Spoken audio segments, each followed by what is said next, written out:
Part 87. I'm Really Immortal. Author, Chulian Kuikan Rusiahua. Chapter 886. Ma Benwei only thought that Jin Xiaomei was very beautiful, and her face was soft and beautiful, which could be called a model of beauty. He couldn't tell that Jin Xiaomei's face had been operated on, so he just thought that this was probably what natural beauty meant. It is normal not to be able to see it. After all, Su Mei used the technology of Tesla Medical Research Center and Biological Research Institute to transform her body and face. It is definitely not comparable to the technology of ordinary Korean plastic surgery hospitals. Only those special people with venomous eyes who can freely adjust the focus of their eyes to zoom in and out can see traces of modification, and will also implicitly ask people if they have been to South Korea. On the contrary, Ma Benwei felt that the demonic man next to him had signs of plastic surgery.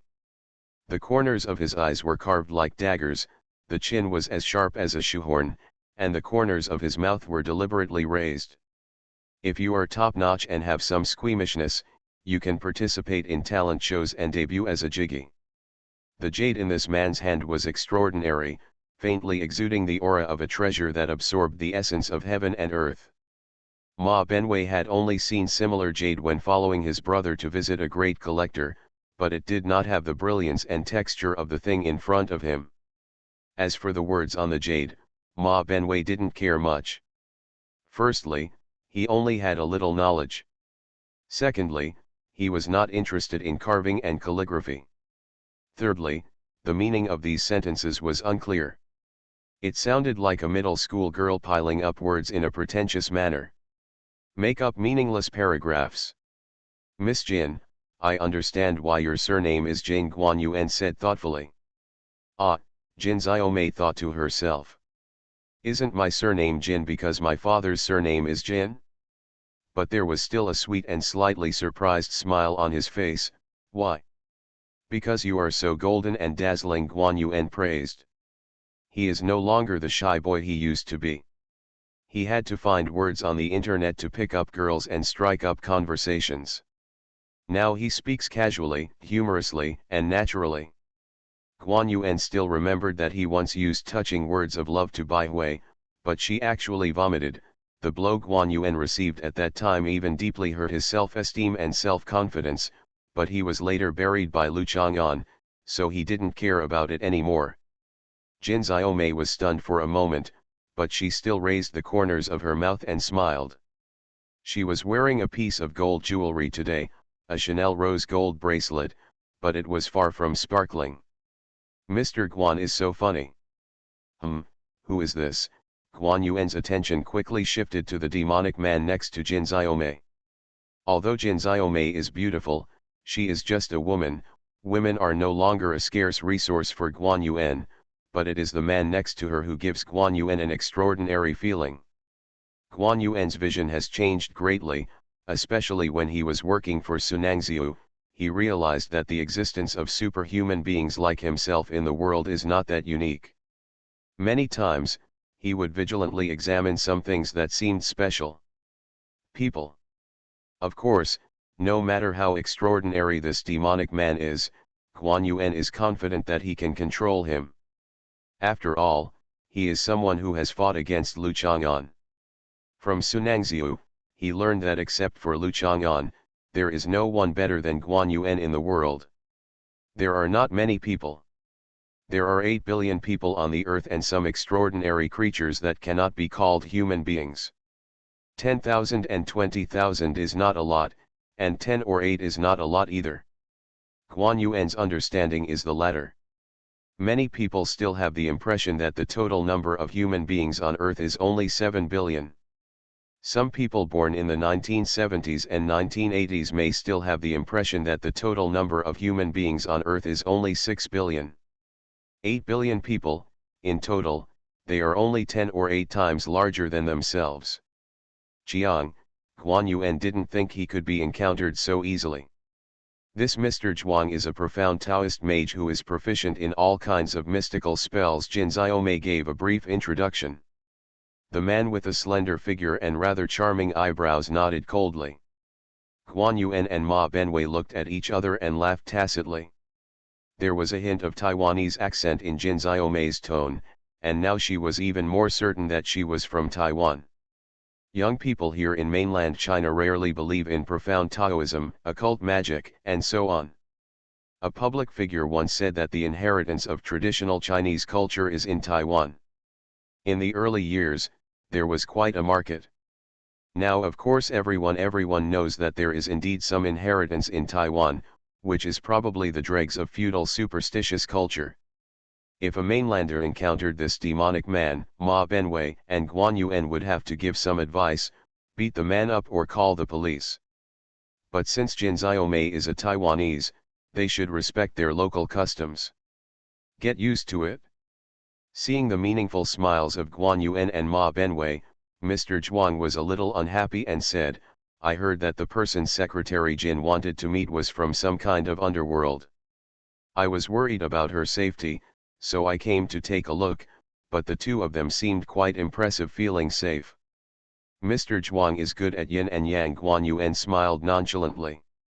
The security in Mr. Zhuang's mouth certainly does not mean that Guan Yuan and Ma Benwei make people feel trustworthy, but that they do not have enough strength to make people feel to threats.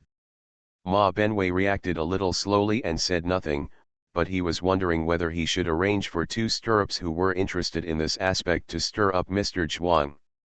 Think about it and forget it. If this kind of thing is arranged, if the live broadcast is started, one's own live broadcast room will be gone. If it is not opened, it will be meaningless. He still had to arrange the plot of Guan Yuan pretending to be a pig and eating the tiger, and the gangsters provoked him. The fans in the live broadcast room knew Guan Yuan's identity and strength, so they were naturally looking forward to the plot of Guan Yuan slapping him in the face. Ma Benwei was ready to let Guan Yuan endure it for a while. To raise the expectations of water friends.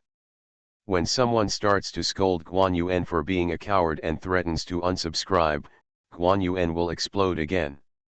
At that time, many bosses will definitely start swiping. This is the same model as the coolness in online novels. Ma Benwei feels that those who do live broadcasts should read more novels and transfer scenes from online novels. There is simply an endless supply. Let's find a place to sit. The four of them were quite eye-catching, Jin Xiaomei suggested, trying to smooth things over.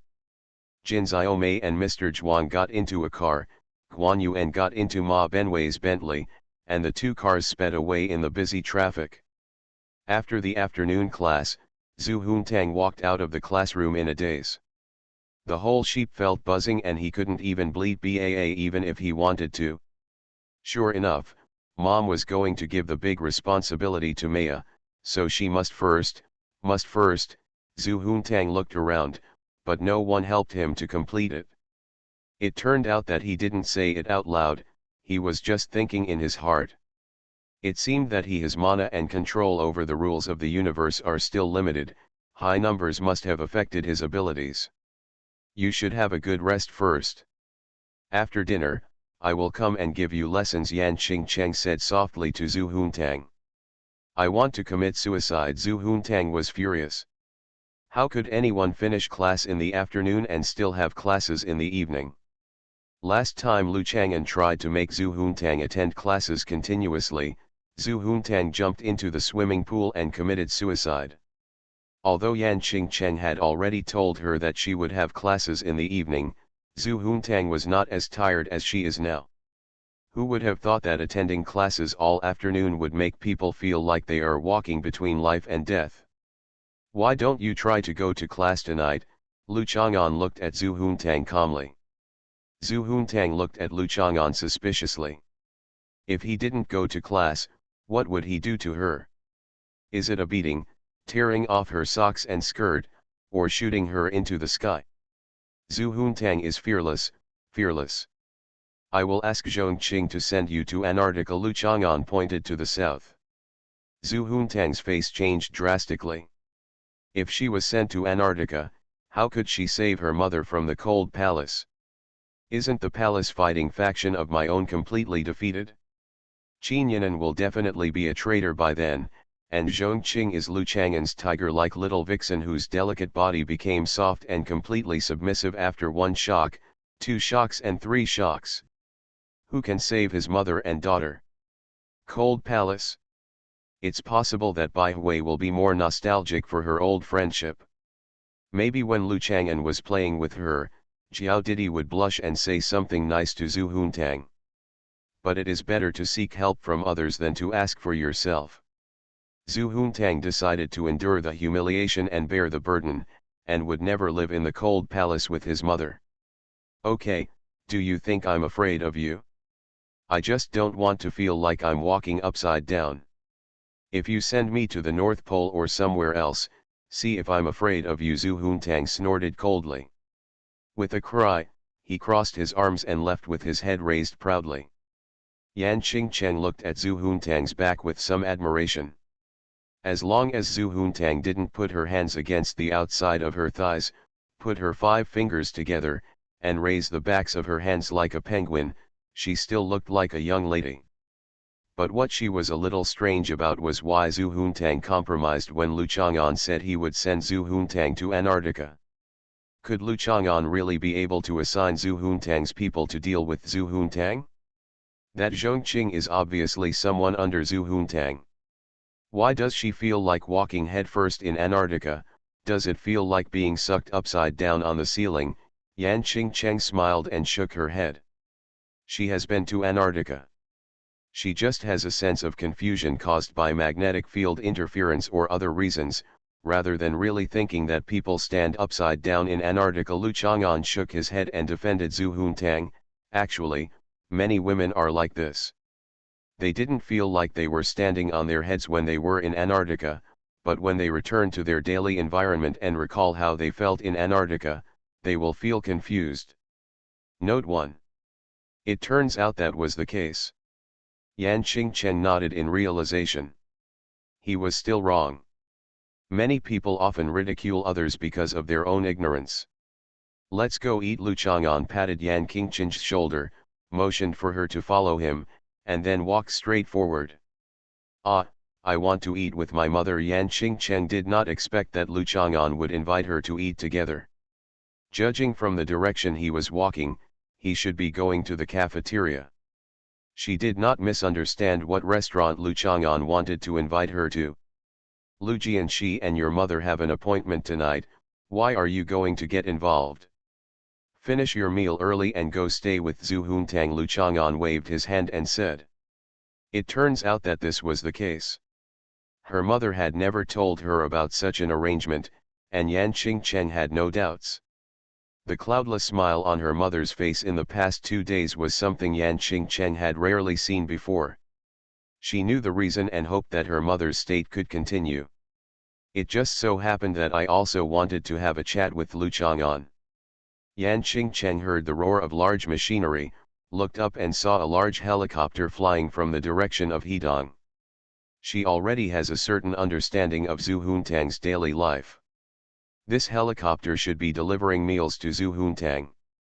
The nanny car that always follows Zhu Huntang has limited conditions after all, and the meals prepared may not satisfy Zhu Huntang. Zhu Huntang boarded a long car in front, and the attendant cars scattered around gathered into a convoy and left behind the main car. Yan Qingcheng often sees short videos related to Zhu Huntang on social media. In those short videos, there are always people showing off or revealing that Zhu Huntang is from Taiwan, so everyone's hatred of the rich or jealousy is reduced. After all, that's where capitalism is. Yan Qingcheng suspected that the public relations department of the Zhu family was operating it. After all, even those little stars were treated like this. Thinking about all this, Yan Qingcheng suddenly found that she was keeping up with Lu Chang'an's footsteps. The rhythm of his pace made people seem to be controlled by him to follow every step. Yan Qingcheng couldn't help but want to resist, and stopped abruptly. Pace. What's wrong? Lu Chang'an also stopped and turned back to Yan Qingcheng. Let's go to the girls' cafeteria. There is pumpkin porridge here. That porridge is particularly delicious. There is also fried pork with black bean and chili pepper, which should be more in line with your taste, Yan Qingcheng suggested. Lu Chang'an turned around and followed Yan Qingcheng. He remembered that he had also made tempeh last year, but it needed to be completely sealed and fermented for more than a year. The tempeh made by Lu Chang'an would not be opened until this winter at the earliest. Think about the spicy aroma, add some fried meat, some steamed vegetables, some noodles, some fried rice, it's really delicious. The tempeh he made is relatively common in central Hunan. It is mixed with chili peppers, beans, dried vegetables, etc. This kind of tempeh can be eaten alone. During the period of resistance to U.S. aggression and aid to Korea, the tempeh supported by the southern Hunan region was mainly this kind, and it is not the mainstream one at all. Gizhu tempeh, Ningxiang tempeh and other varieties are comparable. Those things will get boring if you eat a little more, and pairing them with other foods will often only cover up the umami flavor. The tempeh used to stir-fry meat in the Xiongnan University cafeteria is similar to the kind Lu Chang'an makes himself. Other types of tempeh are not qualified to be used to stir-fry meat directly and can only be regarded as seasonings, not side dishes. Lu Chang'an, who was attracted by Yan Qingcheng's stir-fried pork with black bean sauce and chili pepper, followed Yan Qingcheng to the canteen of the girls' dormitory. He also made a scrambled egg with Chinese tune. He originally wanted to eat fried pig's feet with pickled watermelon rind, but he was worried that the watermelon rind would be fried. The lady in the cafeteria ate the leftovers, or picked them up and dried them in front of the dormitory building. I felt a little sick, so I forgot about it. Why are the tune scrambled eggs at school so cheap? Yan Qingcheng saw Lu Chang'an swiping his card. It seemed to be only a few yuan. Yan Qingcheng used to pick tune buds and sell them at this time in his hometown. The most expensive ones could be sold for $3 or $4. 10 yuan a pound. After Yan Qingcheng came to Junsha, she saw tune buds worth more than 100 yuan per kilogram in a large supermarket in Junsha. She was shocked. She turned over and over before confirming that they were indeed ordinary tune buds. Many of the ingredients of Hunan University are produced and used by ourselves, but tune is not open to the public for eating. As happened today, you can usually check the public account of the cafeteria, and there will usually be notices of new dishes to be served. Lu Chang'an was reluctant to go. One of the reasons for studying out of town is that the university cafeteria in Shonan is really to his liking. An excellent canteen will inevitably become an important part of life's memory, and even bring glory to the alma mater. Many people miss the taste of the canteen back then, and even donate generously to the school. From Lu Jianxi to Lu Chang'an, this is the beginning and experience of this kind of big canteen life. I am not tired of it yet, but I still enjoy the experience. Yan Qingcheng ordered 2 free portions of soup and gave one to Lu Chang'an. Lu Chang'an looked at her food, pumpkin porridge and steamed buns. She did not start to improve her life just because she got a job with a good salary. Lu Chang'an remembered that she used to eat very simply, and she would not be able to change this habit for a while. There seems to be nothing to change. Yan Qingcheng and Zhu Huntang have 2 completely different lives, and there is no distinction between them in Lu Chang'an's eyes. The difference is that Zhu Huntang was born to Sume.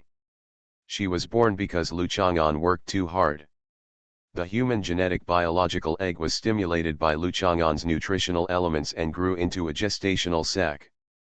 Finally, Sume used the technology of ancient civilizations to add a card. It was conceived with Mrs. Einstein's blood. Yan Qingcheng was born to Yan Hui. Yan Hui's pregnancy was a parthenogenetic experiment conducted by Sume and Tesla's gang, and Professor Lu Jianxi was not involved in it. This difference makes Zhu Huntang not look like a normal human being, while Yan Qingcheng is much more normal, without so many weird behaviors and problems. When he thought of Zhu Huntang, Lu Chang'an's appetite was much worse. Even the tune was no longer so fragrant. Eat some meat. Lu Chang'an still took care of Yan Qingcheng, and gave Yan Qingcheng some of the more conspicuous pieces of meat in the stir-fried pork with black bean pepper. Thank you. Yan Qingchen was a little surprised and accepted Lu Chang'an's kindness with a little shyness. It was not that she didn't eat meat, but she was used to eating less or no food at night, firstly to keep in shape, and secondly to save living expenses. At this time, a shadow with obvious curves fell on the dining table. Lu Chang'an and Yan Qingchen raised their heads at the same time and found Bai Hui looking at them with an incredible expression. It's like a little hen working hard to incubate eggs, and then discovers that her chicks have run away after the duck next door. Bai Hui saw Lu Chang'an picking up vegetables for Yan Qingchen. It was pinched several times. It's not just an ordinary side dish, but the meat inside the dish is turned out for Yan Qingchen to eat. Bai Hui tried hard to recall that she had never been treated like this when eating with Lu Chang'an. What was going on? Is it true that Yan Qingchen is the Ho god? For a moment, the little Ho in Bai Hui's mind fell, shattered, annihilated, and dissipated into nothingness. His mind went blank, and there was nothing left. Have you eaten? Lu Chang'an greeted. There was Tong 11 standing next to Bai Hui. I don't know how Tong 11 met Bai Hui. Oh, I remembered, Tong 11 wanted to work in Bai Hui's studio, and Bai Hui is still Tong 11's idol. Eat, didn't eat, it was lunchtime.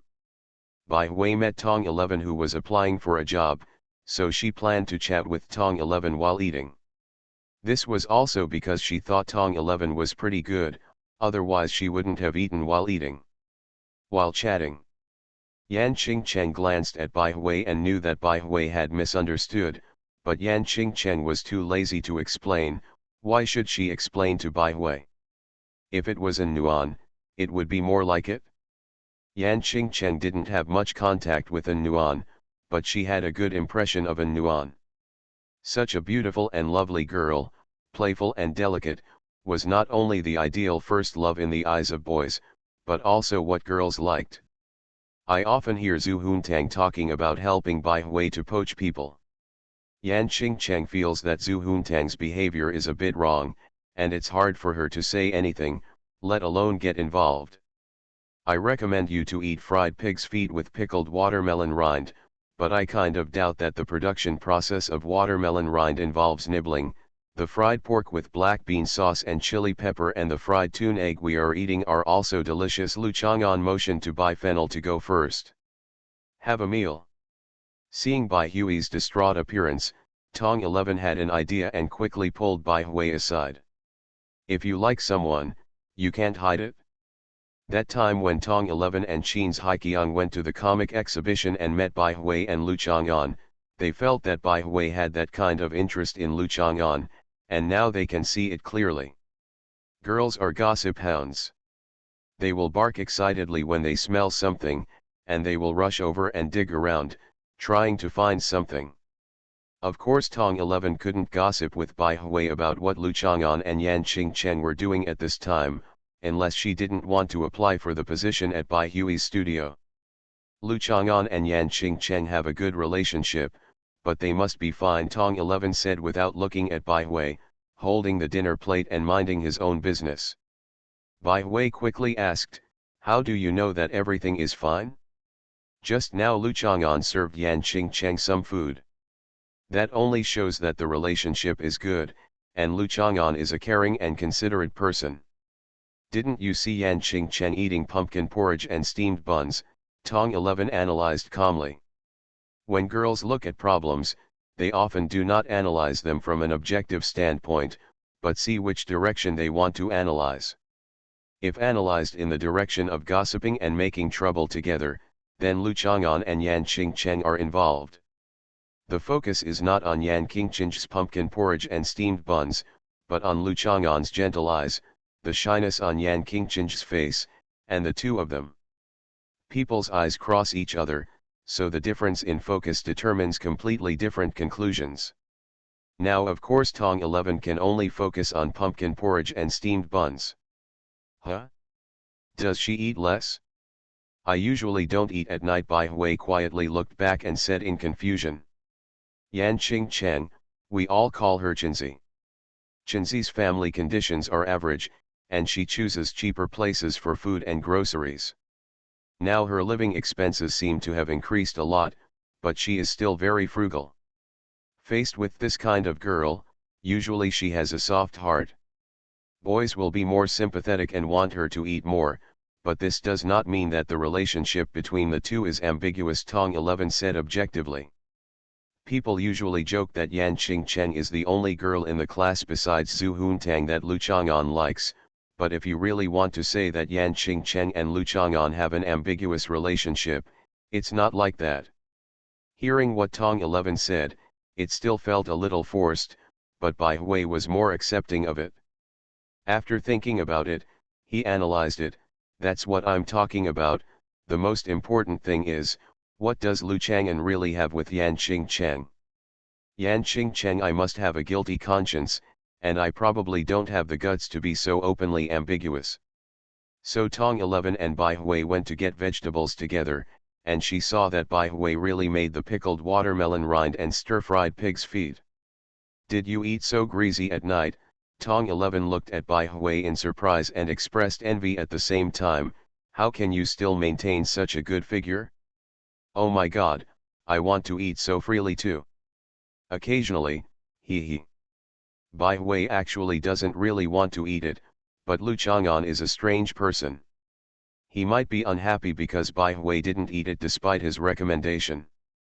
So the two remaining dishes on the white fennel dinner plate are stir-fried pork with black bean sauce and chili pepper and scrambled eggs with Chinese tune. I can't stand the taste of Chinese tune. Bai Hui cooked more vegetables, so Tong 11 only served 2 vegetables. Tong 11 decided to eat less.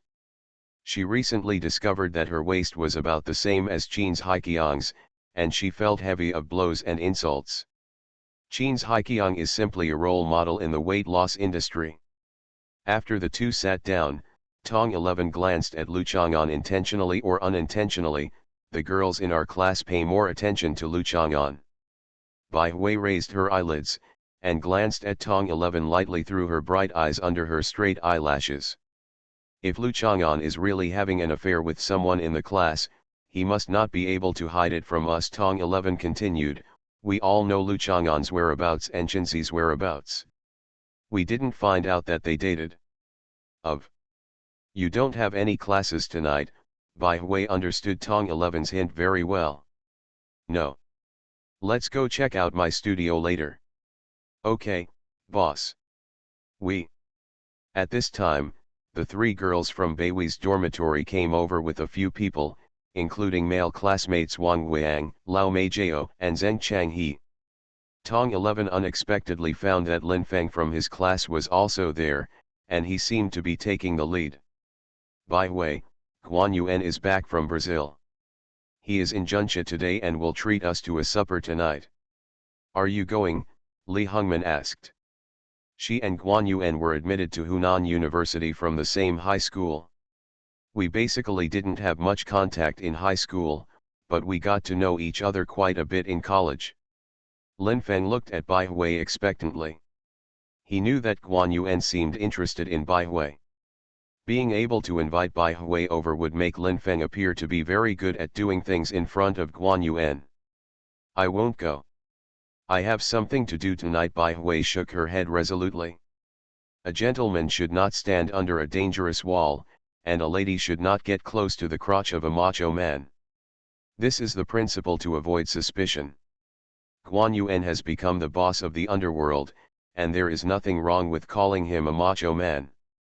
Bai Hui and Lu Chang'an mentioned Guan Yuan's involvement in the underworld in Brazil in one of the few meals they had. At that time, Bai Hui was worried that Lu Chang'an would be retaliated by Guan Yuan because Lu Chang'an had buried him. Later, Bai Hui was worried that Guan Yuan would cause trouble for her. Finally, Lu Chang'an concluded that Guan Yuan would not retaliate. Bai Hui felt relieved, but now that someone wanted her to see Guan Yuan, she still decided not to go unless Lu Chang'an took her there. Bai Hui thought and glanced at Lu Chang'an and Yan Qingcheng not far away, and they also noticed a group of people stood next to Bai Hui. Lu Chang'an nodded towards Bai Hui. Although Bai Hui didn't quite understand what he meant, he felt a lot more at ease inexplicably. He said to Li Hongman, who took a step forward and tried to persuade him, Guan Yuan is currently on leave of absence. I hope you can return to campus life as soon as possible. Being in the underworld is not a good thing after all. It's okay for you to have a meal with him, but be careful to keep your distance. He is no longer the simple college classmate you used to be. Seeing Bai Hui's firm refusal, the classmates didn't force it. They came here specifically to find Bai Hui. The boys were more concerned about Bai Hui. Who wouldn't want to bring such a beautiful girl to the party? After Lu Chang'an and Yan Qingcheng finished eating, Yan Qingcheng went to find Zhu Huntang. After Lu Chang'an and Bai Hui Tongzi said hello, they walked towards Lushan Mountain. He and Yan Hui made an appointment to meet at Lushan Mountain. Yan Qingcheng accompanied Yan Hui to visit many places in Junsha, but he forgot only Lushan Mountain, the backyard of Hunan University, which he was most familiar with. For Yan Hui, isn't Lushan a place where many dazzling feelings of time were spread? Accompanying his teacher from back then, he walked down the memory lane. It didn't matter that he didn't have a walk with his daughter. Lu Chang'an quickened his pace a little, and occasionally saw a few tun trees on the road. He made two major things to do in the near future: picking tun buds and leading the people to plant trees. People: Shangguan Dandan, Zhou Dongdong, Zhou Shuling. He still chose to change clothes at Qin Yinan's house. Although the sister was slightly cute and willful, she was still more trustworthy than other creatures. In fact, you can also find Li Hongfang, but now Li Hongfang has too many things to do, and her living and working environment is too bad. She lives in a long private room of the hotel, which doesn't even have a kitchen. This is not a place Lu Chang'an likes to go. It was difficult for Lu Chang'an to have more feelings for a woman who didn't even have a kitchen where she lived, so he only expressed appreciation for Li Hongfang's ability to do things. Brother, I attended a training class for pregnant mothers. Qin Yinan followed Lu Chang'an into the guest room and said while helping him change clothes. Lu Chang'an couldn't help but turn around and hit Qin Yinan's chest with his elbow. He didn't feel swollen blood and needed massage like he did when he bumped into An Nuan. After all, Qin Yinan didn't need anything to cushion him. Qin Yinan calmly took 2 steps back. Pregnant women all have physical changes during pregnancy. I wonder if he has noticed it? How should I put it? In the training class for pregnant mothers, all the players are ball players. The ball you brought. Lu Chang'an coughed slightly, but he still had to pay attention to his image. Qin Yinan is not another woman, so she can't talk casually. What happened to the ball I brought? Of course Qin Yinan knew what he meant, but she still pressed her lower abdomen with her hands. Her cheeks were red but her tone was angrily, do you look down on Lu Changchun? Don't you treat her as your baby? Lu Chang'an couldn't help but think of a question. After Lu Hanqian was born, it seemed inappropriate to call him daddy, right? But calling him uncle would make Lu Chang'an even more awkward. In short, he couldn't bark like Zhu Huntang. This stupid sheep actually called him brother Lu today. In comparison, calling him dad is a more attractive title. I just think that if you go to a training class for pregnant mothers, and after a while, other people's babies are born, what will you do? I've never heard of people repeating a grade in a training class for pregnant mothers. Lu Chang'an really didn't know what she was thinking. What is Li thinking? I will change classes after a while. Qin Yinan has already thought of a countermeasure. Other people usually only attend one training class, but I have attended all the training classes. By then, my Lu Qianqian will be born very powerful. It's just a gestational sac now, forget it, do whatever you want. Lu Chang'an wouldn't say anything. On the one hand, according to the scientific knowledge he mastered, Qin Yinan's doing this was in vain, but it involved existing scientific knowledge does not seem to be able to fully explain many things about the human body. Some courses in the training class require pregnant fathers to attend together. I also signed up for a club for pregnant mothers. The club will organize some activities for couples to participate together. You have to accompany me. Qinyanan pulled Lu Chang'an's arm and squeezed in. He acted coquettishly in his arms. Brother, come with me. Lu Chang'an looked at her mature and beautiful face, but the soul in his eyes seemed to still be the same Yesijin who liked to act coquettishly with him. She wanted her brother to accompany her when she wanted to do anything, and when she didn't want to do something, she always wanted her brother to act like a spoiled child. Hey, I really can't do anything about you, Lu Chang'an sighed. Whether a woman does something or not often does not depend on whether it is necessary or reasonable, but whether she wants to do it and whether she likes it. Brother, you're the best. Qinyanan turned her face and kissed Lu Chang'an hard on the face. When she saw the lip marks left, she smiled and wiped them with her fingers, and then helped him untie them piece by piece. Shirt buttons. Actually, compared to prenatal education, the preparation before birth is far less important than the education after birth. Lu Chang'an felt that he could start to prepare for a rainy day. Zhu Huntang's increasingly deviant behavior made Lu Chang'an feel a sense of crisis. Even though Lu Changchun was still just a gestational sac, in order to prevent her from becoming the second sheep, it was not too much to make some preparations from now on.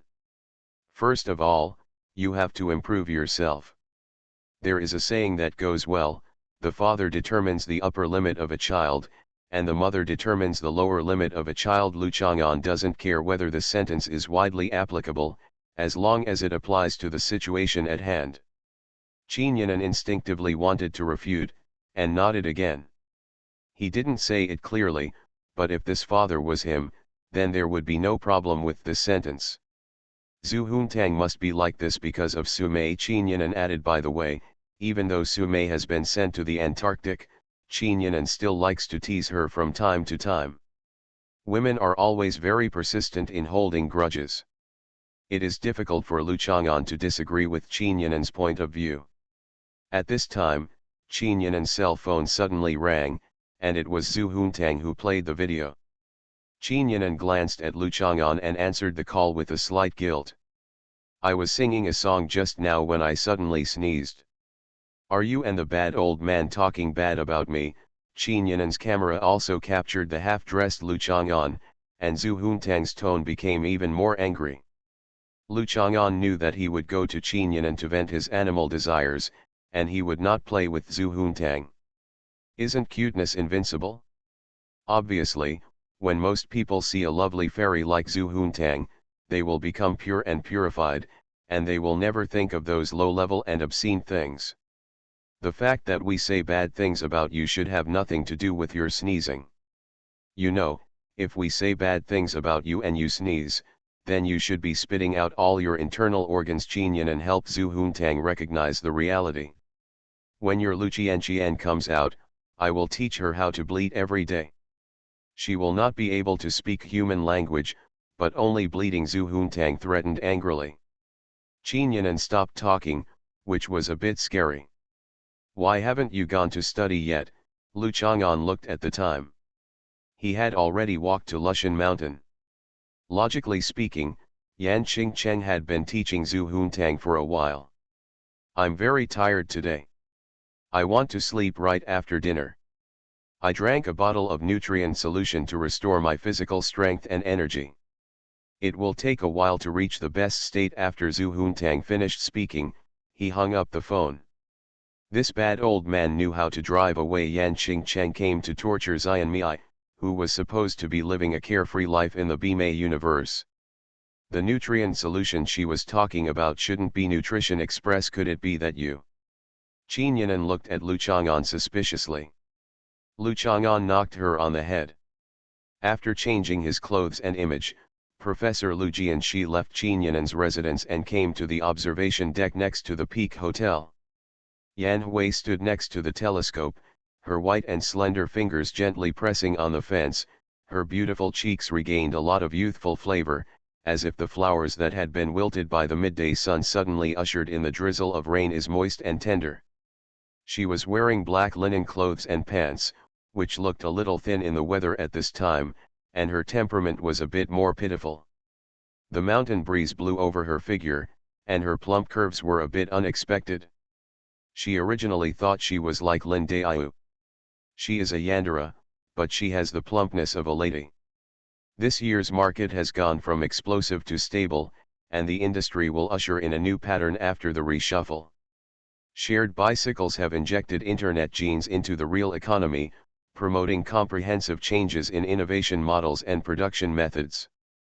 It is expected that by 2020, shared bicycle companies will focus on creating an economy the output value is nearly 100 billion yuan, Ma Weiming said enthusiastically. He still likes to overlook the entire Juncha from the top of Lushan Mountain. In the fresh mountain breeze and forest air, his thinking is particularly clear. He has never provoked Qinyanan again, and Qinyanan has always been magnanimous in dealing with things. As long as Ma Weiming does not deliberately show his presence in front of her, she will naturally not care that Ma Weiming still likes to give advice on the viewing platform of Lushan Mountain. I'm sorry, you casually said that what impressed me most about Juncha was the blue cars all over the street. That's all I said. Ma Weiming came back to his senses and said apologetically to Yan Hui, this woman in front of him. It was so heartwarming, that mature and slightly aged charm deeply attracted Ma Weiming. He had never thought that the top of the foothills would be a place for romantic encounters. In addition to a proud princess like Qinyanan, there would also be such a stunningly beautiful woman in front of him. Note, Lu Chang'an said that you will not feel inverted in Antarctica, and you will feel confused only when you come back. Don't believe it? I have been to Antarctica, and everyone does walk upside down with their head down. The 10,000-word chapter has finally been updated. On the last day of August, there are only a few monthly tickets left. Next month, Zaiwa will be able to draw 3 monthly ticket rewards. Spin naked at high speed in the ice and snow of Antarctica. Please vote for me. I'm really immortal. Author, Chulian Kuikan Ru Xiahua. Chapter 888. After experiencing the brutal growth in the early stage, government regulation, profit pressure, and increasing difficulty in financing have all led to the exposure of a series of problems in shared bicycles. Ma Weiming's company is no exception, but he is more optimistic about the future of shared electric vehicles and mopeds.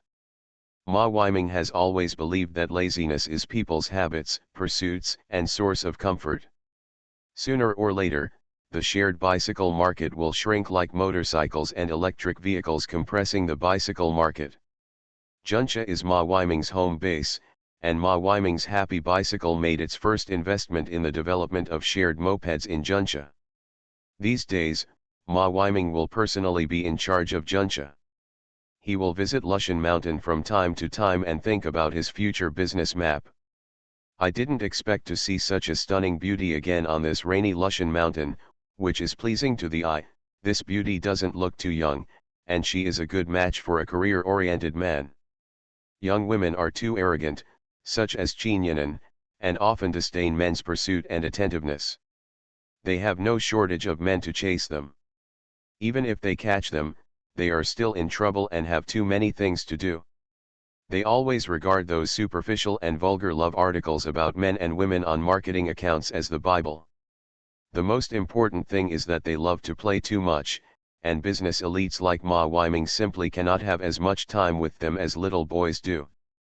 As long as they are ignored for a little bit, they will be asked out, and they will put a cuckold on you accidentally, which is very annoying and troublesome.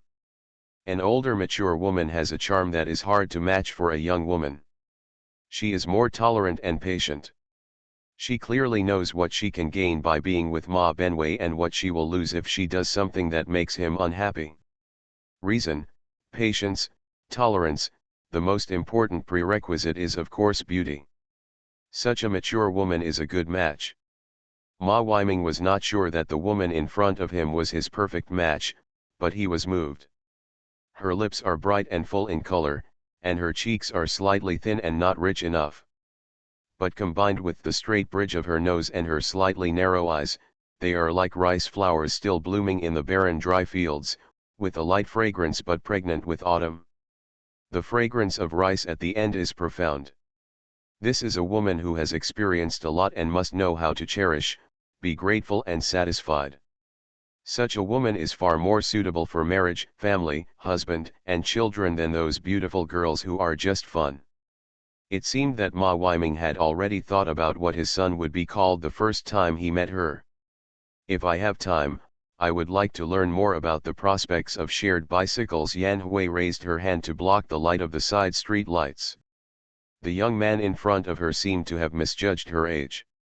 In her opinion, there is no difference between such young men and the farmers who actively run to her cornfield to help her harvest corn after autumn. The farmer was shirtless, showing off his strong body, while the young man in front of him was showing his wealth and the charm of a successful person. Is there a difference? No. I haven't asked you what industry you are in. Don't tell me.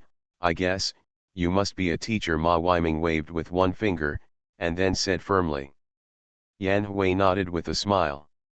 She is a rural teacher. After working in various professions for a long time, she will always be imbued with some professional characteristics. It is difficult for her to find any professional characteristics of teachers that make people recognize her profession. You remind me of a female professor from Hunan University. Ma Weiming pointed to the direction down the mountain. From here, the entire Hedong can be seen, but Hunan University is hidden at the foot of the lush green mountain, and there is nothing in the night. An eye-catching iconic landscape. Professor Liu, Yan Hui smiled a little ashamedly. She felt that there was a gap between her and Professor Liu in terms of status and charm as a woman. Lu Yuang is not only naturally beautiful, but also takes good care of herself. Yesterday, Yan Hui took a close look at Professor Liu's graceful and writhing figure and her skin that can be broken by blows. She felt that if she hadn't had the help of her teacher, having been ravaged by time, I would probably feel ashamed in front of Lu Yuang. After all, they were both campus beauties of Hunan University back then, but now one seems to have an ageless appearance, while the other only has the charm of a mature woman. Do you also know Professor Liu? Ma Weiming looked at Yan Hui in surprise. The world is really too small, he laughed. In fact, business people know that you only need 6 people to know anyone in the world. This sentence has a deeper understanding. Ma Weiming was not familiar with Professor Liu, but they still knew each other. A few days ago, he met a car company CEO who came to the Shonan Auto Show for official business. The boss also talked about the stunning beauty he met at the auto show, who was Professor Liu. Ma Weiming also has a long-term plan for car sharing, so he will naturally get to know the bosses of these new car-making forces. Compared with traditional car companies, Ma Weiming prefers to deal with these internet car upstarts. Everyone's interests and prospects for the future are more fit. Yan Hui smiled non-committally and said nothing. If the conversation continued, she would probably have to hand over her contact information. When meeting passers-by, it is polite to chat for a few words, but it is not appropriate to talk too deeply. Yan Hui is not the kind of person who likes to make friends. Ma Weiming was about to continue looking for topics when he saw Yan Hui lowering her head to look at the telescope. However, the telescope required scanning a QR code to pay. Seeing her confused look and seeing nothing in the telescope, Ma Weiming was about to. She took out her mobile phone to scan the QR code for her, but there was another person with sharper eyes and quicker hands who quickly paid successfully. The bright night scene of Hedong suddenly appeared in the telescope. Yan Hui whispered in surprise, but she thought the telescope suddenly worked and did not realize that Professor Liu Jianxi was already standing behind him. Hello, I just heard you and Ms. Yan talking about the development prospects of shared transportation. I am very interested in this topic and took the liberty to listen for a while, Lu Chang'an said to Ma Weiming politely. Ma Weiming is a professional in this field, and Lu Chang'an has always attached great importance to professionals, not to mention that he has beaten Ma Weiming. Lu Chang'an has always believed that he should at least remember the appearance of the people he beat, otherwise he would be too arrogant, and he has always been a very humble and low-key person. Ah, teacher. Hearing the teacher's voice, Yan Hui turned around and showed a charming and delighted smile. Ma Weiming saw in his eyes that this beautiful woman had the posture of a girl at this moment, but the bloom of this posture was undoubtedly due to the elegant and easygoing middle-aged and elderly man in front of her. Teacher. It's not necessarily a relationship between a man and a woman. It turns out to be Ms. Yan's teacher. Ma Weiming stretched out his hand. In fact, he only knew the beautiful woman's last name now and smiled slightly. If you are still interested in learning more, I will have a lecture at Hunan University the day after tomorrow. Welcome. Come and discuss. The university always holds various forums and lectures, and invites all kinds of people. Ma Weiming came to Hunan University to attend lectures, mainly to prepare for the summer job fair. Hunan University knew that few people had dealt with him because of his pursuit of Qinyanan. Without damaging his influence and reputation among graduates, Ma Weiming is still an entrepreneurial idol that Hunan University students look up to, which helps him recruit the best among fresh graduates. Lu Chang'an shook hands with him. I want to discuss it with you now. I think those new shared mopeds you put in are very difficult to use. In your opinion, what are the shortcomings? Ma Weiming asked quickly. The first point is that the position of the footrest is too narrow. I suggest adding 3-5 cm wide footrests on both sides so that the original position of the footrest is more convenient for placing items. The second point is that the GPS positioning is not accurate and it always takes time to return the car. The prompt is not at the return point. It is recommended to connect to the Baidu system, which can greatly reduce the chance of incorrect parking point judgment and delay when returning the car. Many people will have a bad experience because of these two details. Thirdly, your daily operations will a huge amount of information and data are generated, which involves national security. We must pay attention to the laws and regulations and the risk of leakage in this area. After Lu Chang'an finished speaking, he nodded, that's it for the time being. It's not all bad. Although what the other party said was very rude, Ma Weiming was shocked because the mopeds launched in Junxia this time were the first batch, and the data and experience feedback had not yet been collected to him. The news he heard was nothing more than very popular, good user experience and other positive reviews. Unexpectedly, the other party pointed out the serious problems currently existing. The first detail is very important, because the current design of the moped has been finalized and cannot be modified after it is handed over to the manufacturer for mass production. Can be distributed nationwide. Competitors are likely to discover this shortcoming and add footrests next to the pedals. Those who carry portable items with them will be more inclined to compete with footrests. As for the second and third points, they are even more important. They can be said to be crucial reminders to Ma Weiming.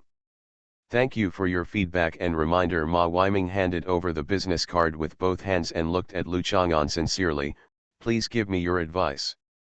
Lu Chang'an took the business card and looked at it, but he was not ready to give Ma Weiming his contact information. He just nodded with satisfaction. You can teach me, but actually I am Lu Chang'an's father. Ma Weiming was so surprised that he couldn't help but take a few steps back. Seeing Yan Hui being carried away by Lu Chang'an's father, he couldn't help but hold onto the handrail of the fence and almost fell down the mountain without falling back. Why are you so unlucky? When his younger brother teased An Nuan, he was beaten by Lu Chang'an, and he was imprisoned for 15 days. Ma Weiming later pursued Qin Yanan, but was beaten by Lu Chang'an again. This time, not only did he have to apologize, but his father was also trembling with fear. He was directly scolded by Xiongnan No. 1. When he found out that Mr. Qin was behind Lu Chang'an, he was almost scared to death. I didn't expect that I would meet a beautiful young woman by chance today. I was so attracted to her, and just as I had the idea of pursuing her, Lu Chang'an's father showed up again. He also pointed out Ma Weiming's career arrogantly, thinking about Lu Chang'an's background, Mr. Qin's background, and Lu Chang'an's father came to specifically point out that it was related to national security. Ma Weiming couldn't help but sweat from behind. Could he really want to do something to Ma Weiming? Start at home. The more Ma Weiming thought about it, the more frightened he became. He tremblingly took out his cell phone and dialed Ma Benway, wanting to warn him to be more honest recently. He called Ma Benway twice but could not get through. "Teacher, I didn't expect you to know these new things very well." Yan Hui looked at the teacher's profile with admiration. Yan Hui has almost always been in the countryside for so many years. This visit to Junsha feels like Grandma Lu entering the Grand View Garden. The development and changes in the past 2 decades make Yan Hui almost unrecognizable that this is the city where she studied. Fortunately, when she just stepped out of the train station and looked back at the torch in her memory, she still felt warm and close emotions. In addition to high-rise buildings, what impressed Yan Hui most about the changes in the county sand was the huge statue of a great man on Orange Island. It was great that the landmark of a city was a torch and a statue of such a great man. I'm just talking casually. In fact, I have only ridden a shared bicycle, not a moped. Lu Chang'an said casually. I have a sheep, and there is countless information around this sheep, allowing her to improve her horizons, and with a reserve of knowledge, if you carry her with you for a long time, you will be able to get a lot of information that is useful but not necessary. I just happened to see her flipping through a report on the sharing economy once. It sounds really casual. As for the sheep and why there is information gathering around the sheep, Yan Hui doesn't understand and won't get to the bottom of it. The teacher is a very mysterious person. Teacher, my health is really much better. Last night Jinzi and I stayed in the school guest house. There was no hot water for a while. I didn't dare to take a shower with Jinzi. I felt like I had been reborn. My skin, better than her. Yan Hui reported her thoughts in a low voice with a little anxiety. I plan to let her go back to the dormitory and stay apart for a few days so that she can cope with my changes. That's okay. Yan Hui is not a child and can deal with these problems by himself. Lu Chang'an remembered Lu Yuwang's reaction when he became a girl. He couldn't generalize with Yan Hui's situation, but in short, Professor Lu was childish. Stupid, very opinionated. I chatted with Jinzi and asked her if she had met a suitable boy in school. She said that she had not, but she knew that when looking for a boyfriend, she should never look for someone like Lu Chang'an. Yan Hui laughed as she said it. Something strange. It feels like my child and the teacher's child have become classmates. From what Yan Qingcheng said, it sounds like they are enemies. Yan Hui once told Yan Qingcheng that love in college is fruitless. Her mood when she said these words was completely different from now, but no matter what, if Yan Qingcheng could be with Lu Chang'an, she would definitely support it. I will. Many marriages decided by the previous generation often hide stories from the past. If we can't be husband and wife, it's better to be in-laws. Yan Hui supports Yan Qingcheng and Lu Chang'an to be together, not just because of her mentality, but because she believes that the teacher's son must be very good. What's wrong with Lu Chang'an? Why do you think so little of her? Lu Chang'an smiled. It's good that Yan Qingcheng can think like this. This is really witty, much smarter than Zhu Huntang and Zhou Dongdong's self-righteous wit. She said Lu Chang'an is a good friend, but if she were to be his girlfriend, then only Superwoman would be suitable for him. Yan Hui laughed as she spoke. She didn't understand what Superwoman was, but Yan Qingcheng explained. I didn't expect that she knows so much. Lu Chang'an is indeed physically strong and has outstanding male abilities. Most girls really can't bear it. Lu Chang'an nodded. This was one of the reasons why he kept changing in Nuan's body.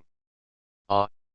A warm sunset blush appeared on Yan Hui's cloud-like soft and white cheeks. She didn't mean that. She meant that if she was a girlfriend, only with the physical fitness and heart of a superwoman would she not be angry with Lu Chang'an. Lu Chang'an took a deep breath. It seemed that Yan Qingcheng didn't feel warm at all. But fortunately, he didn't care much about Yan Qingcheng's opinion. After all, Yan Qingcheng was just an old friend, and he was different from the descendants like Zhu Huntang and Lu Changchun who were personally cultivated. She is still young, and she is still full of fantasies about love. As a girl, she pursues stories from idol dramas. Yan Hui shook her head with a chuckle. What about you? Lu Chang'an looked at Yan Hui, who had regained a lot of her youth. Judging from Ma Weiming's performance just now, Yan Hui could chase, experience and indulge in love like a young woman. Although it is said that love has nothing to do with age, there is no doubt that young and beautiful women have more opportunities to experience it. Yan Hui's eyes were filled with the teacher she respected and admired most. Her life was full of ups and downs, but she finally reunited with him, in line with her favorite love poem, Wind and Rain. It is desolate, misty, and dim. The cock crows, and the glue is glued, and it is endless. When I see a gentleman, I will not be confused, nor will I be happy, nor will I be happy. On a miserable night, the woman was waiting alone. He opened the door and came to see her covered in wind and rain. What kind of warmth and peace of mind it is. Meeting each other is only for a moment, but it will be eternity after that. Yan Hui knew that the sorrow in the first half of her life would disappear, just because he finally appeared in front of her again. Yunhu was not happy to see a gentleman, and Yan Hui looked at him with eyes full of joy. In the second half of my life, I probably won't expect other people's love. Yan Hui withdrew her gaze, not daring to look at him. I am a rural teacher. You may not know that this profession is poor and hard, but it makes people happy. People just can't bear to leave. Lu Chang'an nodded, but how could he not know? Nowadays, education conditions in many places are still very difficult. They are short of money and people. Rural teachers are also human beings and want a better life. Some people can't help but leave, but there are also many teachers like Yan Hui who are watching. Those children whose families are in difficulty and may have to travel more than 10 or 20 miles to get to school cannot leave and stay year after year. Some people don't want to do great things, but just make ordinary things great.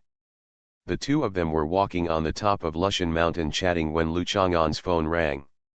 He glanced at it and it turned out to be Su Mei's request for a video call. Lu Chang'an answered the call. Su Mei on the other end of the phone saw Lu Chang'an's appearance.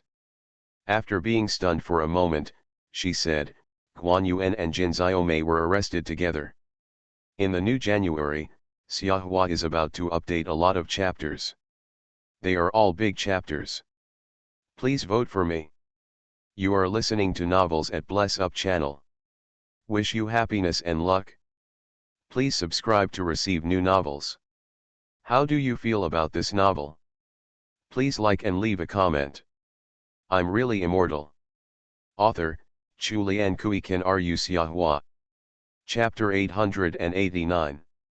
The research center that Nikola Tesla and Su Mei cooperated with began to penetrate southern Hunan a long time ago, or in other words, layout. Building an experimental base underground at Hunan University and Su Mei's occasional visits to Hunan University did not allow her to discover in time that Professor Lu Jianxi was Yechaniu. It wasn't until the beginning of this century that Su Mei determined through some clues that the ruthless thief had a name that had nothing to do with Fenjiu, Lu Jianxi. Yechaniu is the romantic name of the young master and young lady of the Republic of China, while Lu Jianxi is the romantic name of the people who devoted himself to the construction of socialism. When the news of Professor Lu Jianxi's death came out at that time, Su Mei naturally didn't believe it. She even felt that her unintentional investigation had alarmed him. Su Mei was angry and anxious, but she still did not hesitate to take possession of many of Professor Lu Jianxi's research materials at Hunan University, just like when she was entrusted to take over the assets under the name of Young Master Yet. She always believed that she was his wife and had the qualification and obligation to inherit and manage everything he left behind. I often heard that he hid many treasures in the tomb, and Su Mei also dug up at will. Seeing Professor Lu Jianxi's skin for the first time now, Su Mei couldn't help but tilt her head, and then she realized that this was a video call. No matter how she tilted her head, the other party's camera was fixed and she couldn't see it. Is there any new little fox around him? Have they been arrested? If they are illegally detained, Please call the police. If they are arrested by the police, I believe that the judicial organs will deal with it impartially. Lu Chang'an gave his own suggestions. Now is a society governed by the rule of law. Lu Chang'an does not even kill people. I just rubbed a few of them casually, and I couldn't even use up the clay pots at home. Lu Chang'an couldn't help but remember that in the past, every household would have a large tank of water. If a murder occurred in a certain family, the body would be hidden in the tank, filled with soil and planted with potted plants or something. It would not be discovered for many years. There are often children holding mother's hand, pointing to the potted plant and asking, "Mom, why do these flowers bloom so much like Daddy's face?" It's better to have a society ruled by law now. Although there are still many cases of killing husbands and wives, it is just the evil of human nature that cannot be eradicated. It is precisely because of the rule of law that Lu Chang'an so sincerely suggested that Su Mei take the conventional route. Many times she takes the side door and the back door, and there may not be a direct procedure to do things efficiently and simply. Su Mei did not expect to get such an answer. She has been in the privileged class since she was born, and her thinking has long been solidified into privileged thoughts. Unlike Lu Chang'an, who changes his identity and experiences life from time to time, his thoughts always change and adapt with the times and environment. She frowned and continued, "Guan Yuan and Jin Xiaomei are both reformers. Calling the police will only make it more troublesome, and I suspect they are here for you." Can plastic surgery be considered as transforming a person? Lu Chang'an asked strangely. Thinking about it carefully, he didn't have much contact with Jin Xiaomei, but he never felt anything unusual about Jin Xiaomei. Like Guan Yuan, the blood energy in his body is much stronger than that of ordinary people, but Jin Xiaomei is just like ordinary people. Kim Xiaomei was in a car accident and suffered a serious head injury. Her face was severely damaged, so I performed repair surgery on her. Part of her skull was replaced with new materials and some electronic products were installed, although she did not have any superpowers. Although the physical quality is different, it still belongs to the category of transforming people, Su Mei explained. Lu Chang'an did not expect that Jin Xiaomei would have such an experience. After being transformed by Su Mei, Jin Xiaomei no longer had any traces of the car accident. But is the chance of someone around Su Mei getting into a car accident too high? I just discovered that the positions of Jin Xiaomei and Guan Yuan could not be located, so I went to search for the voice and image data automatically uploaded to the cloud by Jin Xiaomei's internal equipment. When Su Mei said this, she suddenly turned around and said angrily, "Get out of here." Further, as Su Mei turned back and the camera turned, Lu Chang'an saw that it was a snake and a bear fighting fiercely behind Su Mei, and there was a huge bat like a dark cloud flying around in the sky to watch the fight. The snake is Bai Suhen's prototype Xiaobai, the bear is naturally the king of the north, Aurora, and the bat is Mrs. Karnstein. Compared with hiding in the human world, they seem to have a lot of fun revealing their prototypes in Antarctica. Originally, Xiaobai and Aurora were entangled together. When he heard Su Mei's voice, Xiaobai opened his mouth and bit Su Mei. Lu Chang'an only saw the crimson snake Xinzi vomiting out, and then the call was interrupted. Lu Chang'an frowned and did not call back. Presumably Su Mei would not be bitten to death by Xiaobai, and she would be sweet from now on. The jade is broken into pieces. During his trip to Antarctica, Lu Chang'an spent a few days at the Antarctic Research Center. There was nothing like the hardships of the coldest regions on Earth. The huge indoor spring flowers bloomed like a temperate zone garden, giving people a feeling of vacation. Lu Chang'an also took the opportunity to get to know Su Mei's body, which was very healthy and strong. It was only after Lu Chang'an Hualong suppressed Tesla that Su Mei became obedient.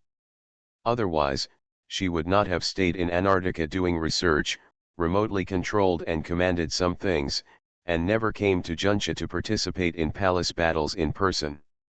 In fact, now that Su Mei comes to Juncha again, Lu Chang'an will not have much trouble, because Shang Guandandan is actively involved, and she is very interested in using tricks to play tricks on her daughters-in-law and evil women.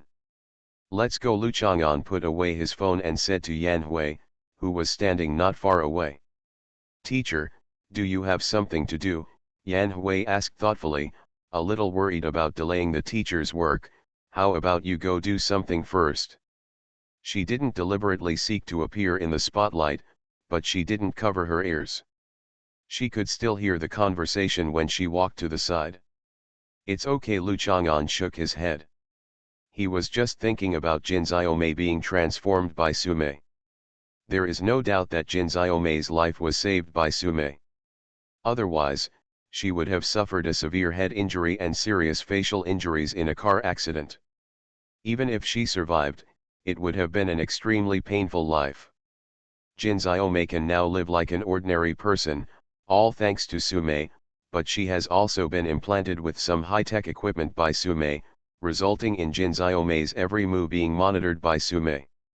Maybe Jin Xiaomei doesn't even know this. Jin Xiaomei naturally has nothing worthy of Sumei's surveillance.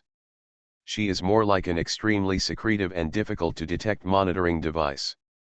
Sumei asked Zhong Qing to take charge of other tasks, and transfer Jin Xiaomei to Zhu Huntang.